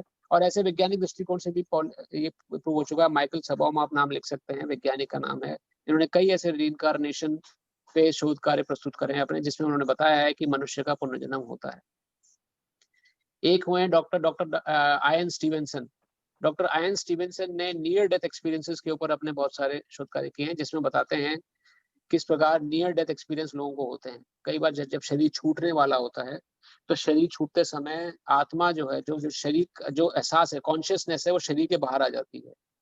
कई ऑपरेशन थिएटर पे लोग अपने शरीर को नीचे पड़ा हुआ देखते हैं और वापस जब उनका ऑपरेशन कंप्लीट हो जाता है वर्णन करते हैं कि मैंने ऊपर से अपने शरीर को देखा, डॉक्टर चीर फाड़ कर रहे थे मेरे शरीर पे।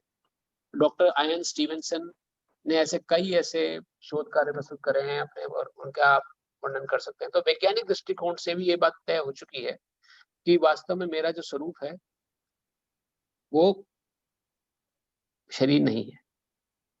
एक एक्सपेरिमेंट और हुआ था अभी यहाँ पर हाल में, जिसमें कि जो कि साइंटिस्ट, जो कि आपने पढ़ा सुना भी होगा यूट्यूब पे, पता नहीं अभी नहीं सुना, लेकिन इसके लिंक अवेलेबल हैं अभी भी।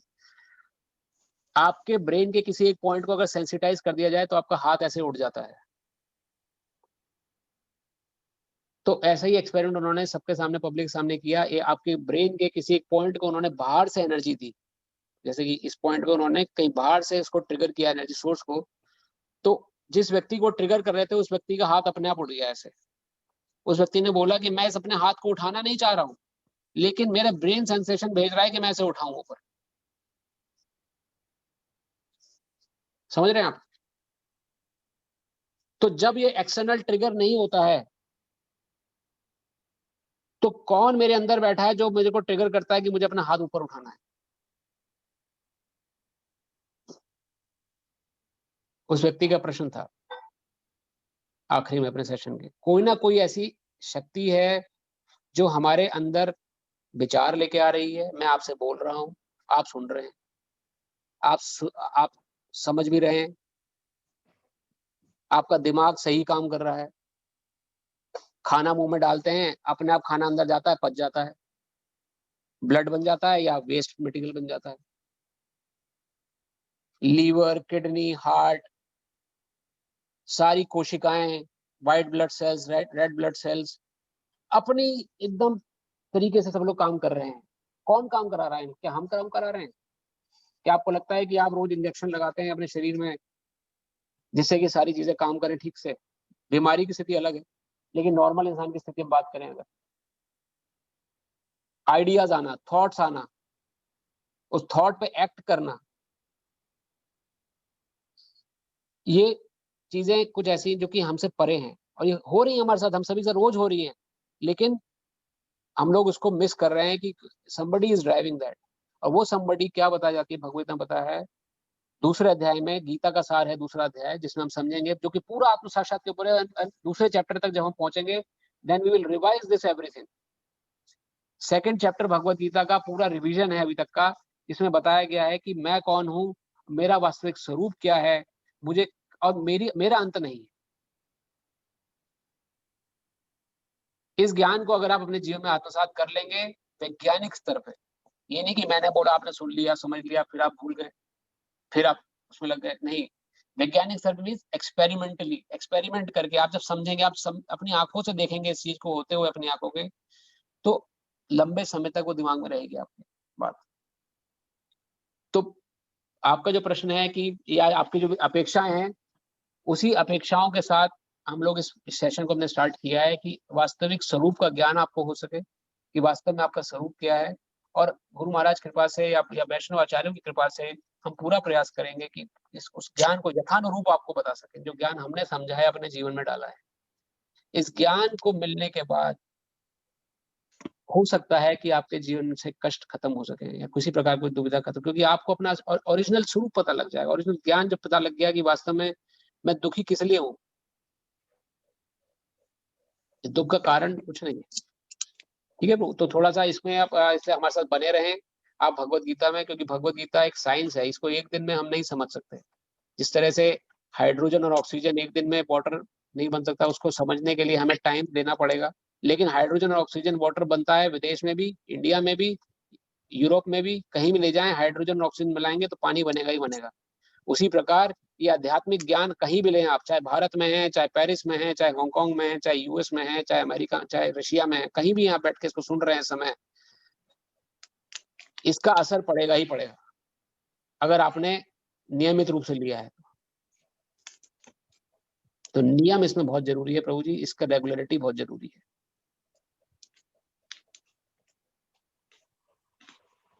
Means that the acid addition has प्रभु जी हरे मेरा कृष्ण।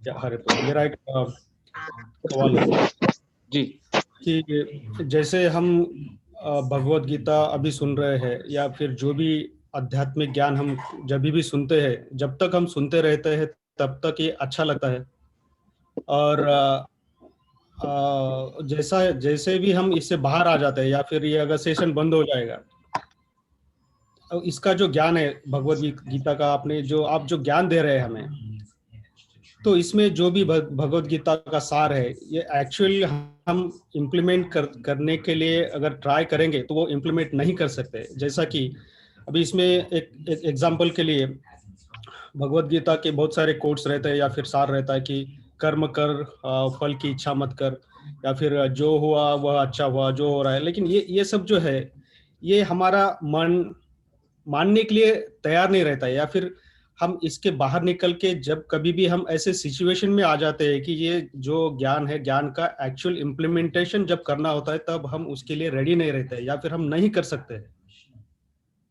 जी तो उसके लिए हम खुद को कैसे प्रिपेयर करें कि ये कितना समय लगता है, या फिर हम उसके ये जो भी है सार, ये जो भी ज्ञान है, ये नहीं, जब बहुत तक आप अपने जीवन में इम्प्लीमेंट नहीं करते तब तक इसका यूज नहीं है। सुनते जाओ, इधर से सुनो उधर से जाओ, जब तक है चलता है, बस सेशन खत्म, ज्ञान खत्म। बहुत अच्छा प्रश्न है आपका प्रभु जी, और बहुत बहुत धन्यवाद आपने उठाया। ये सभी की समस्या है प्रभु। जब तक हमें सामने आ रहा है तक हमें समझ में आ रहा है, फिर नहीं, लेकिन सुनना बंद नहीं करना है प्रभु। सबसे पहले तो मेरी प्रार्थना ये है। और दूसरा ये कि बहुत सारी चीजें जो आपने कही कि जैसे ज्ञान, जो कुछ हुआ अच्छा हुआ, जो होगा वो भी अच्छा होगा, जो नहीं अच्छा होगा, वास्तव में भगवत गीता में ऐसा कुछ नहीं लिखा है कि भगवान ने भगवत गीता जो बताई है, इसलिए हमने जो स्टार्टिंग में जो कहा कि भगवत गीता को हमें एक अथॉरिटी की तरह से समझने का प्रयास करना है, किसी ऐसे सोर्स से जो कि परंपरा युक्त ज्ञान, जो जिस प्रकार हम किसी भी कॉलेज में एडमिशन ले लें बिना सोचे समझे कि ये कॉलेज किसी AICTE अप्रूव यूनिवर्सिटी से है कि नहीं है। किसी ने ऐसी खुले में और स्कूल खोल दिया कि आ जाओ दाखिला ले लो हमारे अंदर, हम पढ़ाएंगे आपको पूरा, वो ज्ञान वही देगा वो सारा जो ज्ञान बाहर अप्रूव्ड यूनिवर्सिटी में मिल रहा है। लेकिन क्या वो ज्ञान ऑथेंटिक होगा? उससे मान्यता प्राप्त डिग्री कहीं भी काम नहीं आएगी, भले ही सारा ज्ञान, उससे बढ़कर भी ज्ञान दे सकता है आपको, लेकिन जब तक आप किसी अथॉरिटी, किसी रिकॉग्नाइज्ड यूनिवर्सिटी के अंदर रह के ज्ञान को नहीं समझेंगे, नहीं धारण करेंगे, तब तक आपका वो ज्ञान किसी काम नहीं आएगा। उसी प्रकार भगवत गीता का जो ज्ञान है, जनरली हमें मिलता है कि सब कुछ हुआ अच्छा हुआ, जो होगा आगे होगा अच्छा होगा, भगवत गीता में ऐसा लिखा है, ये अथॉरिटेटिव नहीं है प्रभु जी। भगवत गीता कहीं से भी नहीं सुननी, हमें किसी से भी सुन लिया भगवत गीता, कुछ भी नहीं। भगवत गीता को आपको वैलिड सोर्स से सुनना है। 4 वैलिड यूनिवर्सिटीज हैं जो कि ज्ञान देती हैं अध्यात्म का।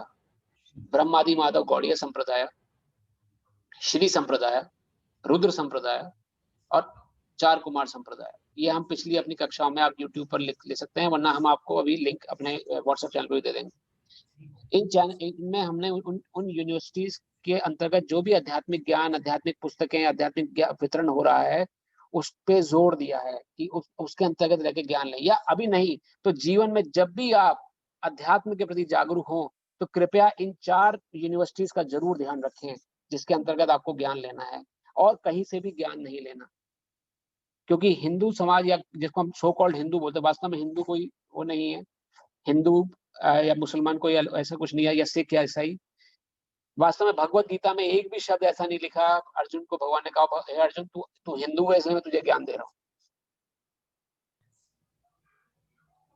ये सब हमारे जो धर्म के प्रति हमारी जो जागरूकता है वो बहुत लिमिटेड है। इसे डॉक्टर फ्रॉक्स फिलॉसफी कहते हैं। डॉक्टर फ्रॉक्स फिलॉसफी, जैसे कुएं का मेंढक होता है, उसके पास कोई समुद्र से मेंढक आता है, बोलता है क्या तुमने कभी समुद्र देखा है? तो कुएं का मेंढक अपने ही अनुमान से लगाता है कि समुद्र कितना बड़ा होता है, इस कुएं का 10 गुना होता है या इस कुएं का 20 गुना होता है। इसे अनुमान प्रमाण बोलते हैं। तो 3 प्रकार के प्रमाण हमेशा ध्यान रखने हैं प्रभु जी, जिसके अंतर्गत हमें ज्ञान वैलिड भी हो सकता है और इनवैलिड भी। जहां भी आप ज्ञान ले रहे हैं, जिससे आपने सुना ये कि भगवत गीता बोलती है कि भविष्य में जो होगा अच्छा होगा, आगे जो होगा, उसका प्रमाण क्या है, उसका सोर्स क्या है, पहले पूछिए भाई तुमने कहाँ सुना ऐसी बात। सुनी सुनाई बात पर विश्वास मत करिए।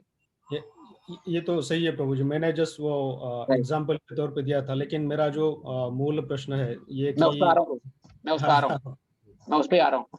तो इसलिए सर्वप्रथम तो ये देखिए कि आप भगवद गीता को अथॉरिटी सोर्स सुनिए। 4 यूनिवर्सिटी मैंने आपको बताई, आपको डिटेल अगर चाहिए इनके बारे में तो हम और आपको प्रदान कर सकते हैं।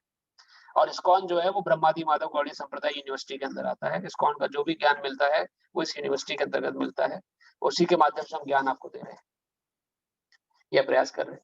आपका मूल प्रश्न था कि हम भूल जाते हैं जो सुन रहे हैं, राइट प्रभु जी? और हम जब सुन रहे हैं तो सुन रहे हैं, फिर हम जब हम हटे तो भूल गए। तो आपकी शादी हो गई प्रभु जी? जी शादी हो गई। सॉरी मैं थोड़ा प्राइवेट जा रहा हूँ, लेकिन जनरली ये प्रश्न एग्जांपल मैं ऐसे देना चाह रहा हूँ कि विवाह हुए अगर सपोज के 10 या 20 साल हो गए, क्या आपको याद है कि आपने आपके परिवार आपने या जिस व्यक्ति की भी विवाह हुआ, सपोज करिए किसी व्यक्ति का विवाह हुआ 30 साल हो गए, 30 साल हुए विवाह में उनकी धर्मपत्नी ने प्रेम से जो भोजन बना खिलाया होगा, क्या हर एक दिन हर एक रात का भोजन हमें पता है कि क्या भोजन हमें मिला, हमने क्या पाया भोजन? नहीं पता, लेकिन प्रेम से जरूर खिलाया है और वो खाया हमने प्रेम से, इसलिए आज हम यहाँ पर हैं। क्या वो भोजन हमारे शरीर में नहीं लगा होगा? नहीं लगा तो होगा, लगा होगा क्योंकि प्रेम से अर्पित किया होगा। भले ही हमें याद नहीं है अभी क्या खाया हमने, आज से 30 साल पहले या शादी के अगले दिन हमारी धर्मपत्नी ने हमें क्या प्रेम से भोजन बनाया खिलाया, हमें याद नहीं होगा, लेकिन वो भोजन जरूर मेरे शरीर में लगा होगा, उसने मेरा खून वृद्धि करी होगी, मुझे सुख दिया होगा, मुझे एंजॉयमेंट दिया होगा। अध्यात्म भी इसी प्रकार है प्रभु जी। अगर उस सही माध्यम से सही सुर सुना जाए, भले ही आप भूल जाएं, लेकिन आप सुन रहे हैं अगर, तो वो आपका कल्याण कर रहा है, वो आपका उत्थान कर रहा है। भले ही आपको याद ना रहे कि मैंने क्या सुना था आज से 10 साल पहले भगवद गीता में, अगर आप सिर्फ मात्र उपलब्ध हैं, सुन रहे हैं, इस समय थोड़ा समय भी दे रहे हैं, तो वो आपका 100% कल्याण करने की ताकत रखता है, भले आप भूल जाएं। उसी प्रकार अध्यात्म है प्रभु। तो इसको आप बिल्कुल चिंता ना करें कि आप भूल रहे हैं। जहां कहीं भी आपको मौका लगे सुने, जहां हरि कथा हो रही है, हरि चर्चा हो रही है या भगवान की वाणी की चर्चा हो रही है, वहां बढ़ चढ़ कर हिस्सा लीजिए आप, भले बिना किसी संकोच के, डर के कि मैं भूल जाऊंगा तो क्या होगा, अरे हमारे याद तो रहता ही नहीं है, प्रैक्टिकल जीवन कुछ और है और ये जीवन कुछ और है। कुछ अलग नहीं है प्रभु जी, ये हमारे जीवन का खुद का अनुभव है कि हरि कथा या हरि के बारे में चर्चा या कृष्ण के बारे में या भगवद गीता का वर्णन कहीं पर भी अगर आपको ज्ञान नहीं आपको याद रहता है, कोई बात नहीं, आपने अगर अर्जित किया है तो वो आपके काम जरूर आएगा। भास तो होता रहता है कि कुछ अदृश्य शक्ति या फिर कुछ ऐसा डिवाइन पावर हमारे साथ कभी भी रहता है, और ये जो द्वंद्व हमारे मतलब सेल्फ बैटल जो रहता है, ये जो knowledge versus us like self, इसका चलते रहता है कि भाई ये जो सुन रहा हूँ ये ऐसा सच में ऐसा होता है कि अपने जीवन में अगर होता है तो कहाँ है, कब अनुभव मिलेगा, ऐसी ये सब बातें चलती रहती है। तो बिल्कुल होगा प्रभु, क्यों नहीं। अब देखिए इतना कुछ भगवान हमारे जीवन, देखिए अभी समय थोड़ा सा हमारे ऊपर हो रहा है, लेकिन अभी मैं आपको थोड़ा कह के विराम देना चाहूंगा। भगवान की कृपा हम पर प्रत्यक्ष बनी हुई है, जैसे हमने थोड़ा सा चर्चा करा था, कितनी ऐसी चीजें भगवान पर निर्भर हैं। देखिए कांस्टेंट सप्लाई है ऑक्सीजन की नाक के नीचे, 1 मिनट भी वो सप्लाई बंद हो जाए फिर देखिए तड़प जाता है इंसान। कांस्टेंट सप्लाई है, कौन दे रहा है वो सप्लाई? क्या मैं प्रयास कर रहा हूं? अपने 24 घंटे में से कितना समय आप निकालते हैं कि आपके नाक के नीचे कांस्टेंट सप्लाई रहे ऑक्सीजन की? नहीं। आप खाना खा रहे हैं, कितना आप प्रयास करते हैं कि वो खाना जाके पच जाएगा अंदर? कितना समय आप देते हैं अपने शरीर को कि आपका लीवर सही काम करता रहे? कितना समय आप देते हैं अपने शरीर को कि आपके दिमाग में रोज नए आइडियाज आते रहें, जिसके कारण आप अपने जीवन में प्रगति करते रहें?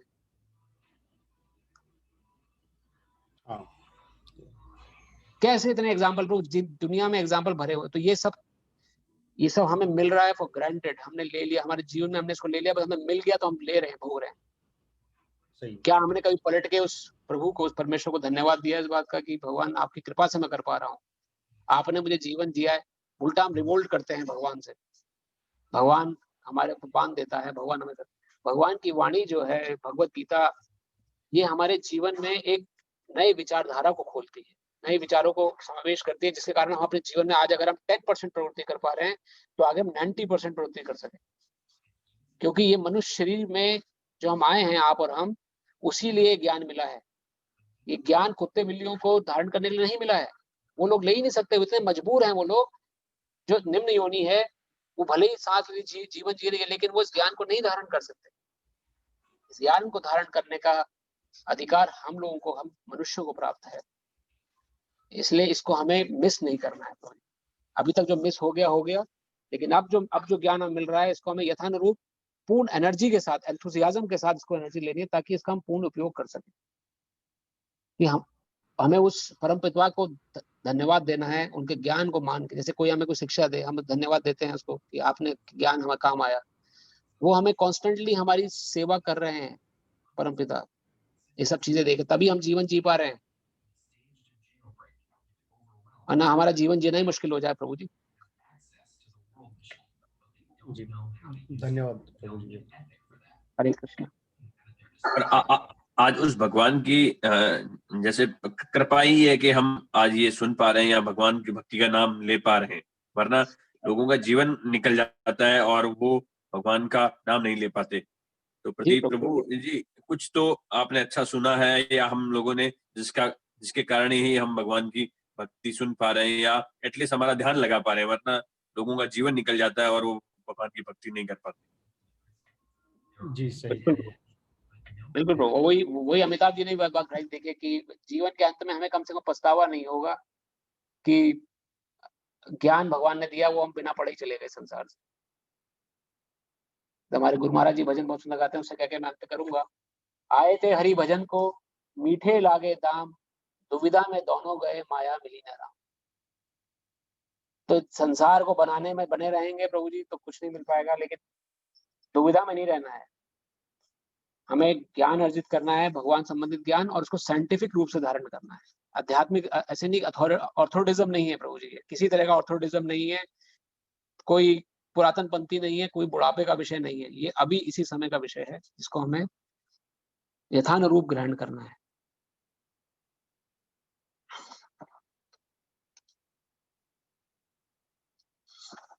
धन्यवाद विवेक प्रभु जी ने यहाँ पे चैट पे लिखा है, अद्भुत सत्य है प्रभु। बहुत बहुत धन्यवाद आपके प्रोत्साहन के लिए। तो आप हमारे साथ बने रहें, और भाई हमारी आपसे प्रार्थना यही है, क्योंकि यह जब भी डीलिंग हुआ कोई भी ज्ञान कहीं पर, तो फिर वो मिस हो जाएगा फिर से।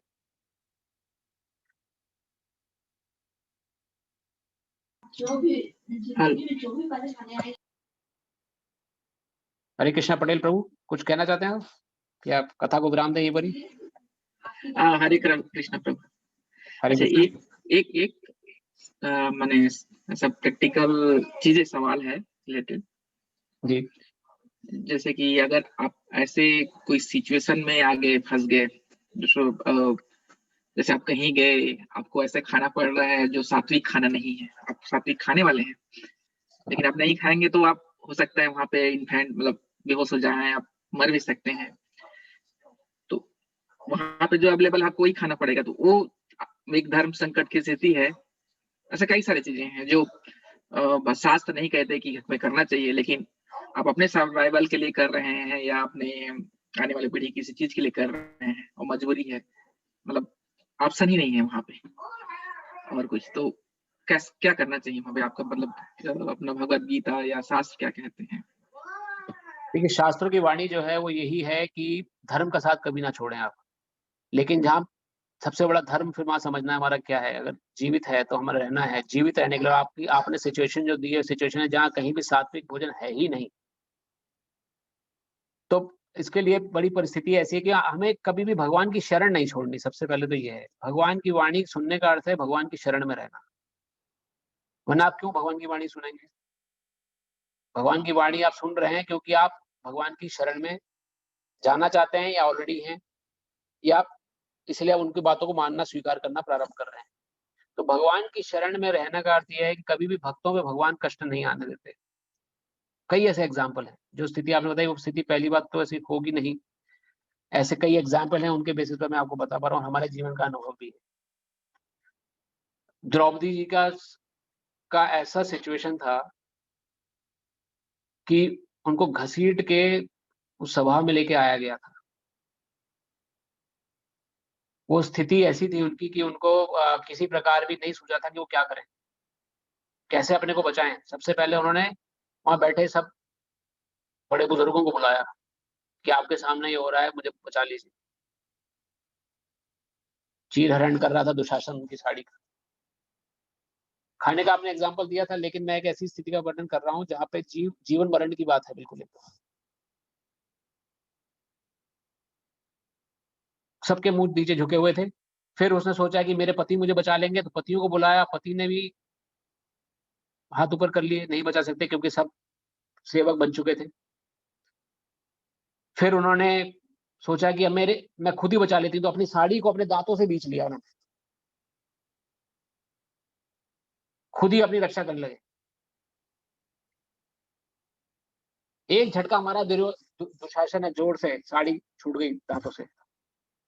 जब उनको दिखा कि अब स्थिति मेरे हाथ से बाहर है, मेरे हाथ में कुछ नहीं है, मैं बिल्कुल बाहर हूं, इस समय स्थिति में नहीं हूं, तो उसने तुरंत अपने हाथ खड़े कर लिए। द्रौपदी माता ने कहा, गोविंद शरणम गोविंद शरणम, हे गोविंद मैं आपकी शरण में हूं। अब मुझे कुछ नहीं पता, मेरे हाथ से परे की बातें हैं सारी, मैं कुछ नहीं कर सकती। और वहां भगवान कृष्ण ने उस समय भोजन कर रहे थे, तुरंत ऐसा निवाला पहुंचा, वहीं हाथ रुक गया उनका। तुरंत भगवान वहां प्रकट हुए, साड़ियों का ढेर लगा दिया प्रभु जी। दुशासन खींच खींच के थक गया। भगवान ने कहा, खींच कितनी खींचता है तू, देखता हूं आज।